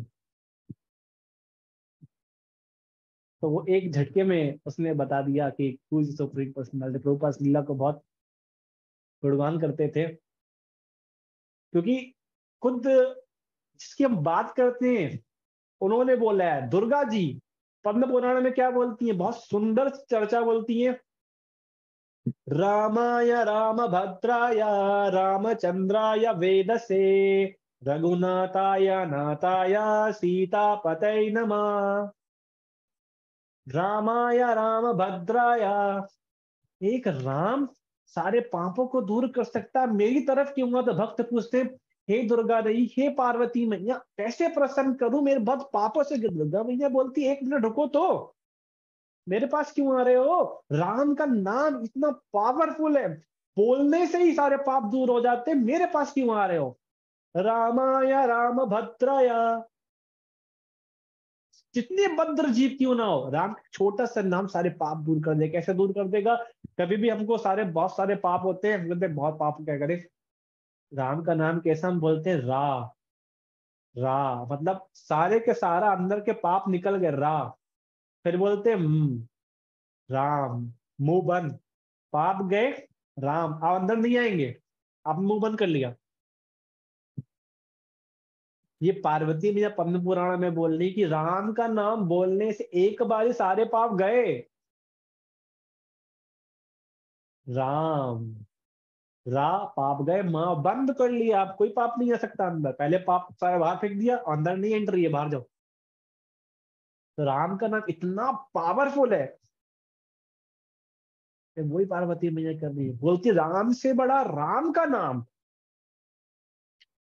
रामाय राम भद्राय, आगे बोले रामचंद्राय वेद से, सबसे सुंदर, मेरे पास क्या सुंदरता देखने के लिए, सबसे सुंदर आकृति, सुंदर कमल देखने तो राम के देखो, वेद थक गए कहते कहते, इतने सुंदर है नाम। रघुकाल इतने इतने सुंदर है कि जब वो चलते हैं तो चंद्रमा भूल जाता है अपना रंग।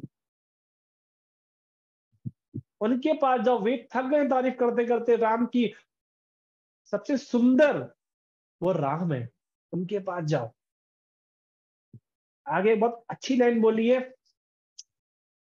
रघुनाथाय नाथाय, कि रियलिटी में जगत में हम अनाथ हैं, हमारा कोई भी नहीं है। हम कहते हैं मेरे फादर मदर सब चले जाएंगे एक दिन, कब तक आपके फादर आपके साथ रह लेंगे? मदर कब तक साथ रह लेगी? सब कुछ डिसीजन में कोई साथ नहीं रह सकता, सब कुछ अनाथ है यहाँ पर। रियलिटी में सब अनाथ है, तो इसको पूरा कौन करता है? वो है रघुनाथ। तो प्रभुपाद कहते हैं पीपल जनरली से नॉट आई एम अनाथ, मेरा कोई है नहीं यहाँ पर, तो नोबडी इज विद मी। तो प्रभुपाद ने बोला कि हमने मिशन ही ऐसा बनाया है, टू मेक और ट्रांसफॉर्म अनाथ इनटू अ सनाथ बाय गिविंग देम रघुनाथ। अनाथ को सनाथ बना देंगे रघुनाथ देके, जगन्नाथ देके। ये पार्वती मैया बोल रही है श्लोक। रघुनाथाय नाथाय सीतापतये नमः। सीतापति ना मतलब जो सीता माता के हस्बैंड है, पति है, जनकपुरी के अंदर जनक महाराज के दामाद है, उनको नमः करो। नमः मतलब उनको चरणों में पढ़ो, उनको पूजो, मेरे को अपने आप पूज लोगे। ये पार्वती मैया बोल रही है नवमी पे। तो इतना सुंदर राम का कैरेक्टर है, और हम उस राम जी को जानने की कोशिश ही नहीं करते हैं। हम कंफ्यूज रहते हैं, राम कैसे है, राम ऐसे है, राम वैसे है। तो हम अनाथ को केवल सनाथ होना है तो रघुनाथ की शरण में जानी पड़ेगी, तो हम सनाथ हो जाएंगे। इस तरीके से हम सनाथ हो सकते हैं। तो इसी से मैं आज की इस क्लास को एंड करूंगा। इसे क्लास तो और लंबी जा सकती है कि रामायण की शिक्षा वैसे अनंत है, कोई पूरी भी नहीं कर सकता रामायण की शिक्षा। तुलसीदास जी स्वयं लिख रहे हैं कि मेरे को अगर बुद्धिमान समझोगे तो तुमसे बड़ा मूर्ख नहीं, तुलसीदास जी ऐसा बोलते हैं कि रामायण की शिक्षा अनमोल है, अति कमल है। बोलने की भी किसी की कहते लिमिट भी नहीं, क्योंकि बहुत सारे अपराध कोई कर सकता है रामायण की शिक्षा बोलने में, क्योंकि रामायण की शिक्षा एकदम अनमोल है। तो कोई गलती कोई त्रुटि हुई है तो उसके लिए मैं क्षमा प्रार्थी हूँ सारे वैष्णवों के प्रति। वाञ्छकल्पातरुभ्यश्च कृपा सिन्धुभ्यैव च पतितनां पावनेभ्यो वैष्णवेभ्यो नमो नमः।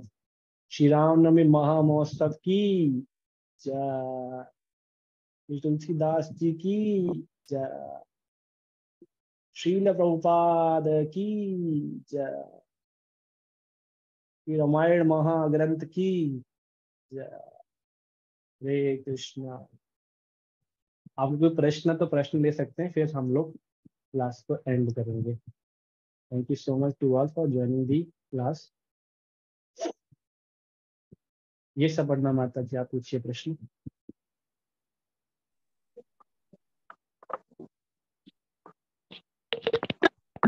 हरे कृष्ण प्रभु जी। हरे कृष्णा। धन्यवाद, प्रणाम प्रभु जी। आपने रावण की शिक्षाओं से एक पॉइंट आपने बताया कि रावण ने बताया कि जब भी हमें बुरे थॉट्स आते हैं तो हमें उन्हें रिजेक्ट करना चाहिए। तो प्रभु जी ये हम प्रैक्टिकली कैसे करें, क्योंकि ट्राई तो करते हैं कि नहीं नहीं नहीं ये बुरी बात है, ऐसा नहीं सोचना चाहिए, पर बार बार बार बार बार बार जब हम कुछ नहीं कर रहे होते हैं या फिर ऐसे फ्री बैठे हैं तब भी वो थॉट्स आते हैं, तब वो ज्यादा इम्पैक्ट करते हैं, तो हम उसको कैसे ओवरकम करें? वैसे तो थॉट्स आने नॉर्मल है, थॉट्स सभी के ब्रेन में आते हैं। इसका आंसर कृष्ण ने बहुत सुंदर दिया हुआ है गीता के अंदर। कहते हैं गीता में सब कुछ कृष्ण ने ऑलरेडी आंसर दे दिया है।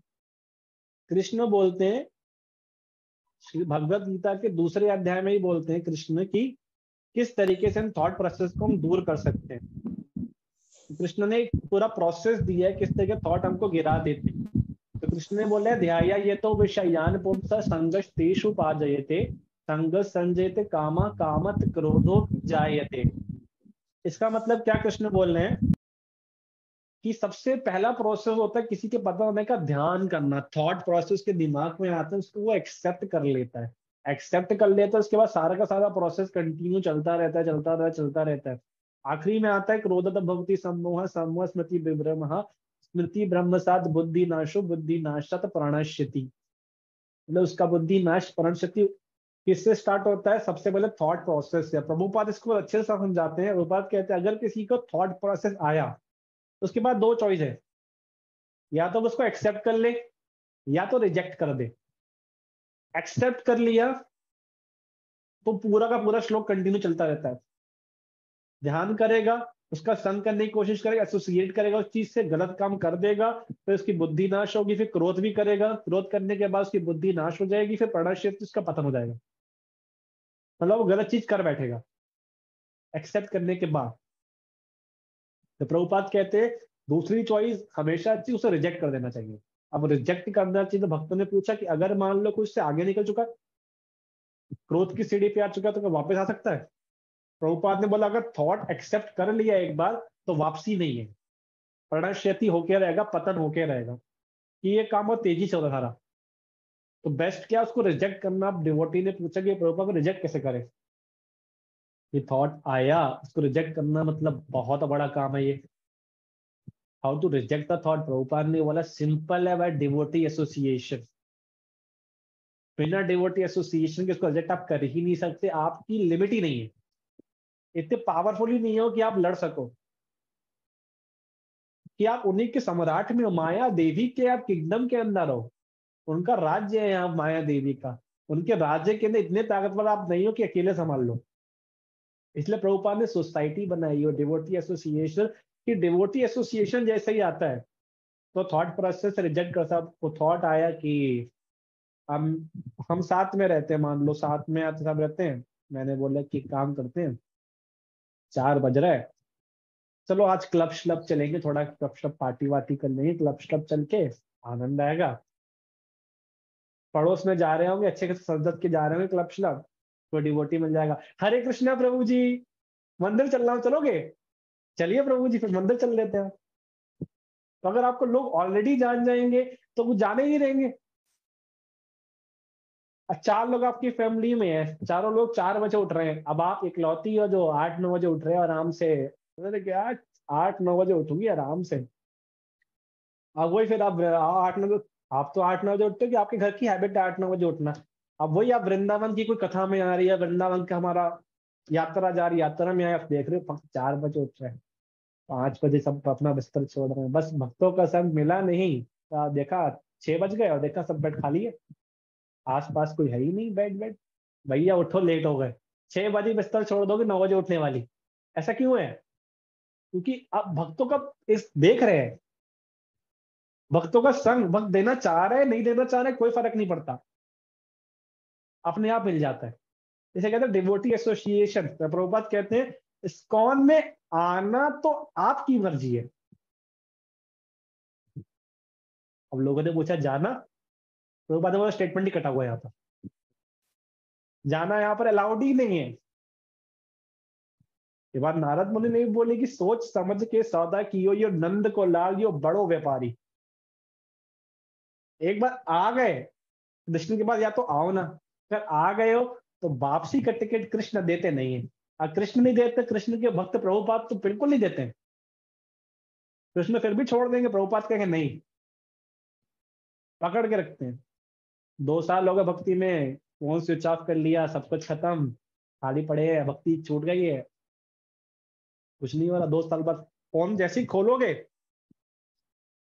डिवोटी स्टेटस देखा, हरे कृष्णा वरना माता जी कहाँ हो आप 2 साल से? आप तो गायब 2 साल से, कुछ कहे बाबा भी नहीं कर रहे हो, गायब हो गए एकदम से। भक्त पीछा नहीं छोड़ेंगे, 2 साल 3 साल जितना गैप सोचो, गैप लेने के बाद भक्त छोड़ देंगे, भक्त नहीं छोड़ने वाले। यहाँ पर कोई ना कोई भक्त पकड़ लेगा, फिर पूछेगा आपसे, क्वेश्चन करेगा, तो चलो ठीक है भैया, कम से कम जाप करते हैं, ये लोग प्रश्न पूछते रहेंगे। तो ये ऐसा एक प्रेम का सागर प्रभुपाद ने ऑलरेडी बना दिया। प्रभुपाद इसे सोसाइटी बना के क्रिएट की। तो थॉट प्रोसेस को रिजेक्ट करना है तो केवल डिवोटी एसोसिएशन रिजेक्ट कर सकता है, वरना रिजेक्ट होना बहुत मुश्किल है। थॉट प्रोसेस को अकेले संभालेंगे तो दिक्कत है, क्योंकि कोई भी काम अकेले हम नहीं कर सकते। डिवोटी एसोसिएशन साथ में रहेगा तो कोई भी काम सक्षम में हमेशा बच्चे रहेंगे। क्योंकि हिरन की मौत का कारण यही है कि हिरन हर काम खुद करना चाहता है, इसलिए हिरन को शिकार होना पड़ता है। हिरन झुंड में चलते हैं, हिरन को कोई नहीं मारता है। हिरन को छोटी सी एक घास दिखती है, एक थॉट दिमाग में आता है, घास दिख रही है, हिरन उस घास को पकड़ने के लिए चला जाता है। कहता 5 सेकंड लगेंगे, घास खा भी लूंगी, फिर से इनके साथ में आ जाऊंगी। 5 सेकंड लगेंगे, ये काम कर भी लूंगी, फिर भक्तों के साथ आ जाऊंगी, फिर माला कर लूंगी। 5 सेकंड का काम है। वो 5 सेकंड हिरन जाता है और घास उसी 5 सेकंड में शेर आता है, शिकार कर देता है। माया देवी उसी 5 सेकंड में आएंगी, पकड़ लेंगी। हमको लगता है कि भक्तों को 5 सेकंड छोड़ दे, 5 मिनट छोड़ दे, अपना काम कर लेंगे, हो जाएगा। तो डिवोटी एसोसिएशन इतना पावरफुल, अगर साथ में रहोगे तो माया देवी कभी अटैक नहीं कर सकती। छोड़ दोगे अकेले तो माया देवी अटैक कर देगी, उन्हीं के साम्राज्य में रह रहे हैं। ओके, जी प्रभु जी, ठीक कृष्ण। हरे कृष्ण। और किसी के प्रश्न इसको हम सब पूर्ण कर सकते हैं। हरे कृष्ण प्रभु जी, दंडवत प्रणाम। हरे कृष्ण, प्रणाम जी, बताइए। प्रभु जी, मेरा क्वेश्चन था दैट एक कथा आती है जैसे कई जगहों पे रामेश्वरम में, जैसे भगवान राम ने शिव जी की पूजा की थी, मतलब ऐसा आता है, तो इसका कोई स्पिरिचुअल सिग्निफिकेंस है या फिर ट्रू है या नहीं, इस पे प्लीज थोड़ा। हाँ, अब लोगों को आता है रामेश्वरम। लोग कहते हैं राम के जो ईश्वर है उनको कहते हैं रामेश्वरम। अब लोगों को ये पता ही नहीं है, ऐसा क्वेश्चन नहीं है। राम जिनके, रामेश्वरम मतलब है राम जिनके ईश्वर है वो रामेश्वरम, जिनके ईश्वर राम स्वयं है। अब आता है कि राम जी ने ना, प्रभु जी एक मिनट, राम जी ने ना शिव जी की पूजा करी थी जाने के लिए। ठीक है, अगर राम जी ने पूजा करी थी तो क्या श्रेष्ठ हो गए? राम जी तो सारे भक्तों की पूजा करते हैं। राम जी ने श्लोक बोला है, अहम भक्त पराधीनो। चढ़ा तो राम जी ने शिव जी की पूजा करी, क्योंकि शिव जी को राम जी ने पूछा कि मैं रावण को मारने जा रहा हूं, रावण को मार दूंगा। आपका शिव जी का बहुत बड़ा रावण भक्त है। तो राम ने कहा एक बार ठीक है, इनसे पूछ लेते हैं कि एज पर हम्बलनेस, विनम्रता के अकॉर्डिंग राम ने पूछ लिया कि मैं जा रहा हूँ, आपको कोई दिक्कत तो नहीं है अगर मैं मार दूं? शिव ने बोला प्रभु आप तो अनमोल हो, प्रभु आप जाओ भी तो मारो, जिसको आप जिसके पीछे पड़ जाओ उसको कौन बचा सकता है? If Ram wants to kill you ना, nobody in the world can save you. If Ram want to save you, nobody in the world can destroy you. अगर राम आपको बचाना चाहते हैं, आपको जीवन में कोई खत्म नहीं कर सकता। अगर बचाना चाहते हैं, प्रहलाद महाराज का एग्जाम्पल आता है। अगर राम आपको मारना चाहते हैं तो एग्जाम्पल आता है वाणासुर का, रावण का। स्वयं शिव जी भी नहीं बचा पाएंगे आपको। वाणासुर के ये तो शिव जी युद्ध करने भी आ गए थे, रावण से तो शिव जी ने पहले ही बोल दिया था। रावण ने बोला कि आपने मेरे को वचन दिया था कि आप युद्ध करोगे मेरे साथ। शिव जी ने बोला भैया राम जी खड़े हैं सामने, मैं बाण भी चलाऊंगा, मेरा बाण नीचे गिर जाएगा, आप कह रहे युद्ध कर लो। तो रावण ने, शिव जी ने बोला इनसे माफ करो। वाणासुर की तो शिव जी युद्ध करने आए, युद्ध भी हुआ कृष्ण का शिव जी के साथ, तो कृष्ण ने परास्त कर दिया उसके लिए। ऐसे अब लोग कहते कि शिव कृष्ण राम जी ने वर्शिप करी। हाँ, अपने भक्तों की कृष्ण और राम सदैव पूजा करते। ऐसे तो सुदामा जी की भी कृष्ण ने पूजा करी थी, उनके चरण धुली थी, चरण प्रणाम किया था, सब कुछ किया था। अब आप क्या सुदामा जी, आप भगवान हो, आप सिंहासन पे चढ़ो, आप तो भगवान हो, आपकी तो कृष्ण ने पूजा करी, आप ही तो भगवान हो, आप ही को तो ढूंढ रहे थे। तो ऐसे भगवान बनाना तो हम सबको बना सकते हैं, लेकिन हमको समझना होगा प्रभु तो अपने भक्तों की हमेशा सेवा करते हैं, हमेशा अपने भक्तों की पूजा करते हैं। इसका मतलब ये नहीं होता कि भक्तों को भगवान बना ले, शिव जी को भगवान बना ले। रामेश्वरम में शिव जी खुद कहते, रामेश्वरम का शिव जी ने स्वयं अपने मुख से बताया है कि राम जिनके ईश्वर है वो है रामेश्वरम। ओके, धन्यवाद प्रभु जी, हरे कृष्णा। हरे कृष्ण। हरे कृष्णा प्रभु जी। हरे कृष्ण। प्रभु जी हमको एक क्वेश्चन पूछना था। प्रभु जी जब मैं टीवी देख रही थी ना, तो फिर मैं चैनल चेंज कर रही थी, मीन्स आस्था सत्संग जो भी था, तो फिर उसमें शिव महापुराण कथा आ रही थी। तो फिर इसका मैंने एक लाइन सुना, तो उसमें मैं वो पर्टिकुलर सिर्फ इसी टॉपिक पे बोल रहे थे, जैसे कि बहुत लोग कहते हैं कि भगवान श्री कृष्ण सर्वश्रेष्ठ है, भगवान शिव उनके भक्त है, तो फिर उसी पर्टिकुलर टॉपिक पे क्या कह रहे थे, इसलिए हम सोचे कि हमको सुन लेना चाहिए। तो फिर वो बोल रहे थे कि शिव महापुराण कथा में आता है कि जब भगवान श्री कृष्ण ही भोलेनाथ की तपस्या करते हैं और फिर भोलेनाथ से वो वरदान मांगते हैं, और वो बहुत सारा वरदान वो दिखाए थे कि जैसे कि मैं ब्राह्मणों को प्रिय हूँ, और प्लस और भी बहुत सारा चीज का वरदान वो बता रहे थे कि वो मांगे थे उनसे। तो फिर वो कंक्लूजन में फिर वो ये बताए कि महादेव ही सर्वश्रेष्ठ है। तो ठीक फिर है, प्रभु ऐसा। जी, बताइए बताइए। हाँ तो फिर प्रभु जी, लेकिन फिर श्रीमद् भागवत पुराण में, क्योंकि जितने भी पुराण सबको वेद व्यास जी ने ही लिखा, और श्रीमद् भागवत पुराण में लिखा अभी कि सब पुराणों में सर्वश्रेष्ठ श्रीमद् भागवत पुराण है। तो फिर इसके अकॉर्डिंग देखा जाए तो श्रीमद् भागवत पुराण में तो ऑब्वियसली श्री कृष्ण, भगवान श्री कृष्ण को सर्वश्रेष्ठ कहा गया है, कृष्ण तो भगवान स्वयं। तो फिर इस अकॉर्डिंग, तो फिर उनके जो ये लाइन जब बताए थे कि भगवान श्री कृष्ण ने उनसे तपस्या करके वरदान मांगे थे अपने कुल के और बाकी सब चीजों की वृद्धि के लिए, तो फिर इसके लिए हाँ, इसका आंसर है अब एक क्वेश्चन का आंसर आता है कि विद्या क्या होता है। उनको पता नहीं होता है विद्या। आज एक शास्त्र कहते हैं विद्या का मतलब, कोई भक्त अगर बताना चाहे विद्या क्या होता है।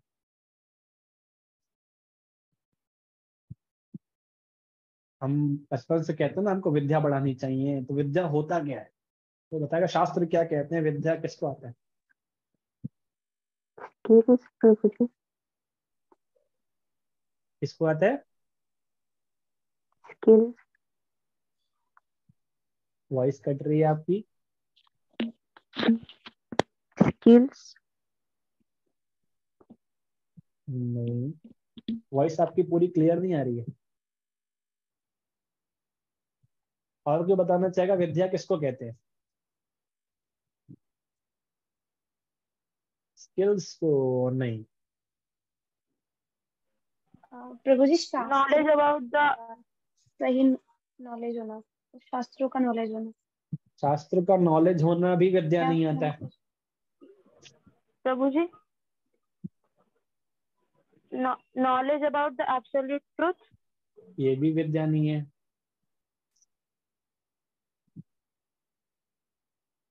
आप विद्या बता पर शास्त्र क्या कहते हैं विद्या। विद्या अगर क्रमबद्ध रूप से शिक्षा ली जाए उसको कहते हैं विद्या। क्रमबद्ध मतलब परंपरा से ली जाए उसको कहते हैं विद्या। बिना परंपरा का लिया हुआ ज्ञान कभी विद्या नहीं होता है। वो उनका इल्यूजन, उनके माइंड में उन्होंने सोचा वो बना के बोल दिया। उसी ज्ञान को, नॉलेज को अगर क्रम से, विधि रूप से लिया है आपने तो विद्या कहलाएगा। किसी प्रामाणिक गुरु से सीखा है, समझा है, तो वो विद्या। और अगर ऐसे कोई हरि कथा वाचक चल दिया और हरि कथा, उसको एकदम से ख्याल आया कि मैं भी हरि कथा कर सकता हूँ और बैठ गया मंडप में बिना, आपके गुरु कौन है? गुरु मेरे गुरु मैं खुद हूँ। मैं पेड़ के नीचे बैठा था, एक दिन मेरे को ज्ञान आ गया, मैंने कहा आज हरि कथा करूंगा, मैं बैठ के हरि कथा करने लगा। तो आपके कोई गुरु है? गुरु है ना, मेरे गुरु। कौन गुरु है? ये हवाएं चल रही हैं, फिर वो बड़ी फिलोसफिकल बातें आपको बताने की कोशिश भी करेंगे वो अच्छे से। इसका मतलब गुरु तो नहीं हो जाते वो आपके। गुरु एक प्रमाण से आता है, जो हमारी प्रामाणिकता है गुरु से अलाइन से आते, जो लीनियस सिस्टम चलता है, वो विद्या होता है। अब ऐसे बोल देना, चलिए ठीक है बोल दिया कि शिव जी श्रेष्ठ है या शिव जी श्रेष्ठ है, उन्होंने तो बोल दिया शिव जी श्रेष्ठ है। शिव जी से पूछ लो एक बार, शिव जी आपको श्रेष्ठ बोला जा रहा है, कुछ बोलना चाहेंगे? तो शिव जी से पार्वती मैया ने भी बोला था कि क्या आप पूजा करते रहे, दुनिया आपकी पूजा करती है, आप क्या करते रहते हो ये। तो शिव जी ने तो बोला श्लोक कि विष्णु आराधना परम, मेरी आराधना परम नहीं है पार्वती, विष्णु आराधना परम। विष्णु जी की आराधना परम है, सर्वश्रेष्ठ है, वो पढ़ो, वो आराधना सर्वश्रेष्ठ है। अब चलो ठीक है, शिव जी पर भरोसा नहीं हुआ हमको, ठीक है, शिव जी खुद स्वयं बोल रहे हैं, पार्वती मैया ने बोला हुआ है श्लोकों में। सबसे इंपॉर्टेंट बात तो आती है कि बच्चा कभी गलत नहीं सुन सकता अपने माँ बाप के बारे में।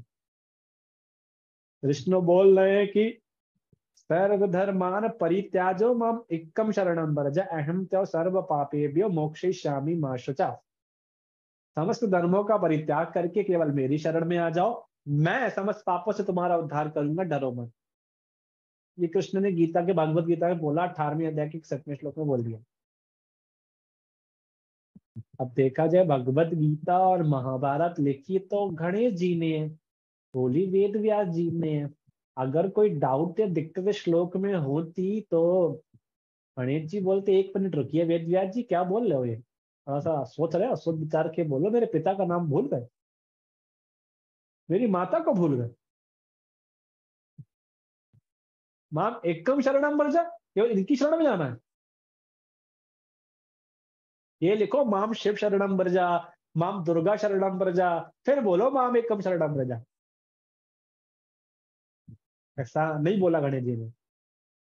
गणेश जी सोच समझ के लिख रहे थे, बल्कि वेदव्यास जी ने बोला था कि मैं जो बोलूं आप एक बार विचार कर लेना अपने अकॉर्डिंग, फिर लिखना।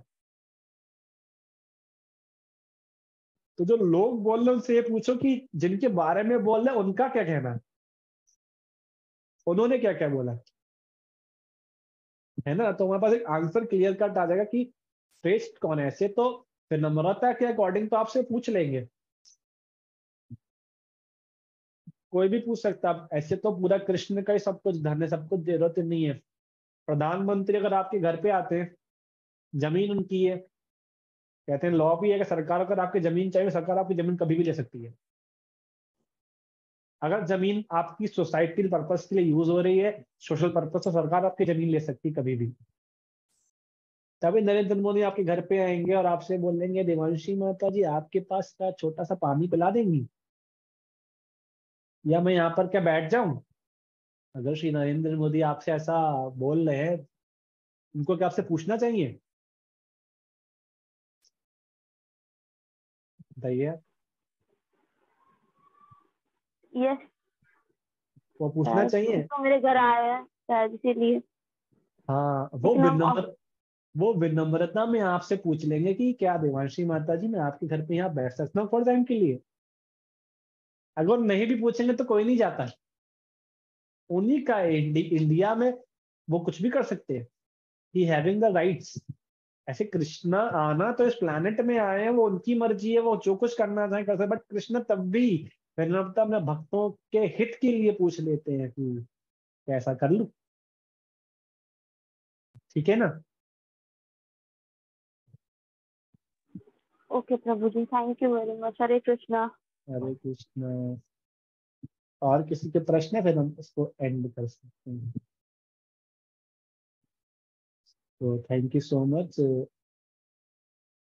किसी का कोई प्रश्न है, कोई वर्णा माता जी आप पढ़ोगे, प्रश्न क्या है? जी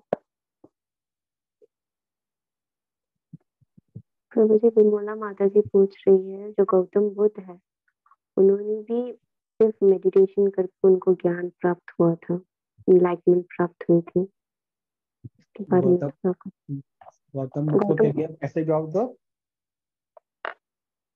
गौतम बुद्ध ने भी मेडिटेशन करके ही उनको ज्ञान प्राप्त हुआ था, सत्य का आभास हुआ था। मेडिटेशन करते हुए उन्होंने गुरु परंपरा फॉलो नहीं किया। गौतम बुद्ध ने गुरु परंपरा फॉलो नहीं की, तो गौतम बुद्ध को हमने भी फॉलो नहीं करा। गौतम बुद्ध हमारे रिलीजियस इनकारनेशन में नहीं आते हैं। गौतम बुद्ध की शिक्षाएं भी हमारे रिलीजियस इनकारनेशन में नहीं आती हैं, फिलोसफीज में नहीं आती। कोई भी शास्त्रों ने वर्णन नहीं करा है, कहीं पर भी चर्चा नहीं है कि गौतम बुद्ध नाम से कोई आएंगे। तो गौतम बुद्ध रियलिटी में खाली फिलोसफर बन के रहे, उनको प्रामाणिकता शास्त्रों ने नहीं दी है। कि कोई भी आचार्य आता है, जैसे हमारे श्रील प्रभुपाद है, तो एक प्रामाणिकता पहले से दी होती है शास्त्रों में कि कोई आने वाला है। श्रीपद रामानुजाचार्य, शंकराचार्य, बट और इन सबको देखेंगे तो प्रॉपर गुरु परंपरा में रहे थे। बुद्ध थे इनकारनेशन, बुद्ध अलग है और गौतम बुद्ध अलग है। तो गौतम बुद्ध को कोई इनकारनेशन में काउंट नहीं करते, एक फिलोसफर्स के रूप में तो हम काउंट कर सकते हैं, बट विद्या के लिए इनको काउंट कर सकते। विद्या तो वही होगी जो हमने कर्मबद्ध रूप से गुरु से ली है, उसी लीनियर सिस्टम में हमको रहना होता है, क्योंकि 4 संप्रदाय के अंदर ही हमको रहना है बोनाफाइड कहलाने के लिए। पहला श्री संप्रदाय, दूसरा ब्रह्म संप्रदाय, तीसरा रुद्र संप्रदाय, और चौथा आता है आपका 4 कुमार संप्रदाय। तो इन 4 में हमको रहना होता है। अगर हम जेन्युइनली स्पिरिचुअलिटी करना चाहते हैं, भक्ति करना चाहते हैं, तो 4 संप्रदाय दिए गए कि गुरु परंपरा फॉलो करते हैं चारों के चारों। तो डायरेक्ट कृष्णा से ज्ञान बढ़ते आ रहा है। श्री संप्रदाय में कृष्णा ने लक्ष्मी मैया को ज्ञान दिया, ब्रह्म संप्रदाय में कृष्ण ने ब्रह्मा जी को ज्ञान दिया, रुद्र संप्रदाय में कृष्ण ने शिव जी को ज्ञान दिया, और चौथे में कृष्ण ने 4 कुमार को ज्ञान दिया। इस तरीके से भक्ति चलती है। ठीक है माता जी।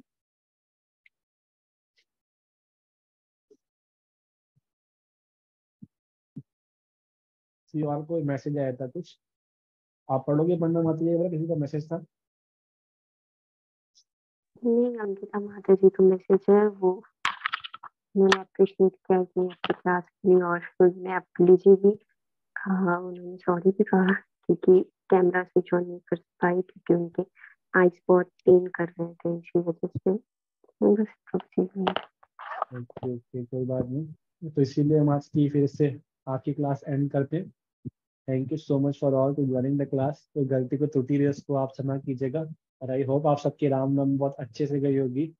इस राम कथा को, सिमरन को, इस कथा को अपने जीवन में भी अपनाएं, और राम के पावन एकदम चरित्र को अपनाने की कोशिश करें कि राम को कैसे जीवन में उतार सकते हैं, कैसे अपने अंदर के सारे दोष को दूर करके राम को अपना सकते हैं, राम की कथाओं को सागर ले सकते हैं अपने अंदर, और भक्ति से प्रेम सागर दिखा के राम की सेवा कर सकते हैं।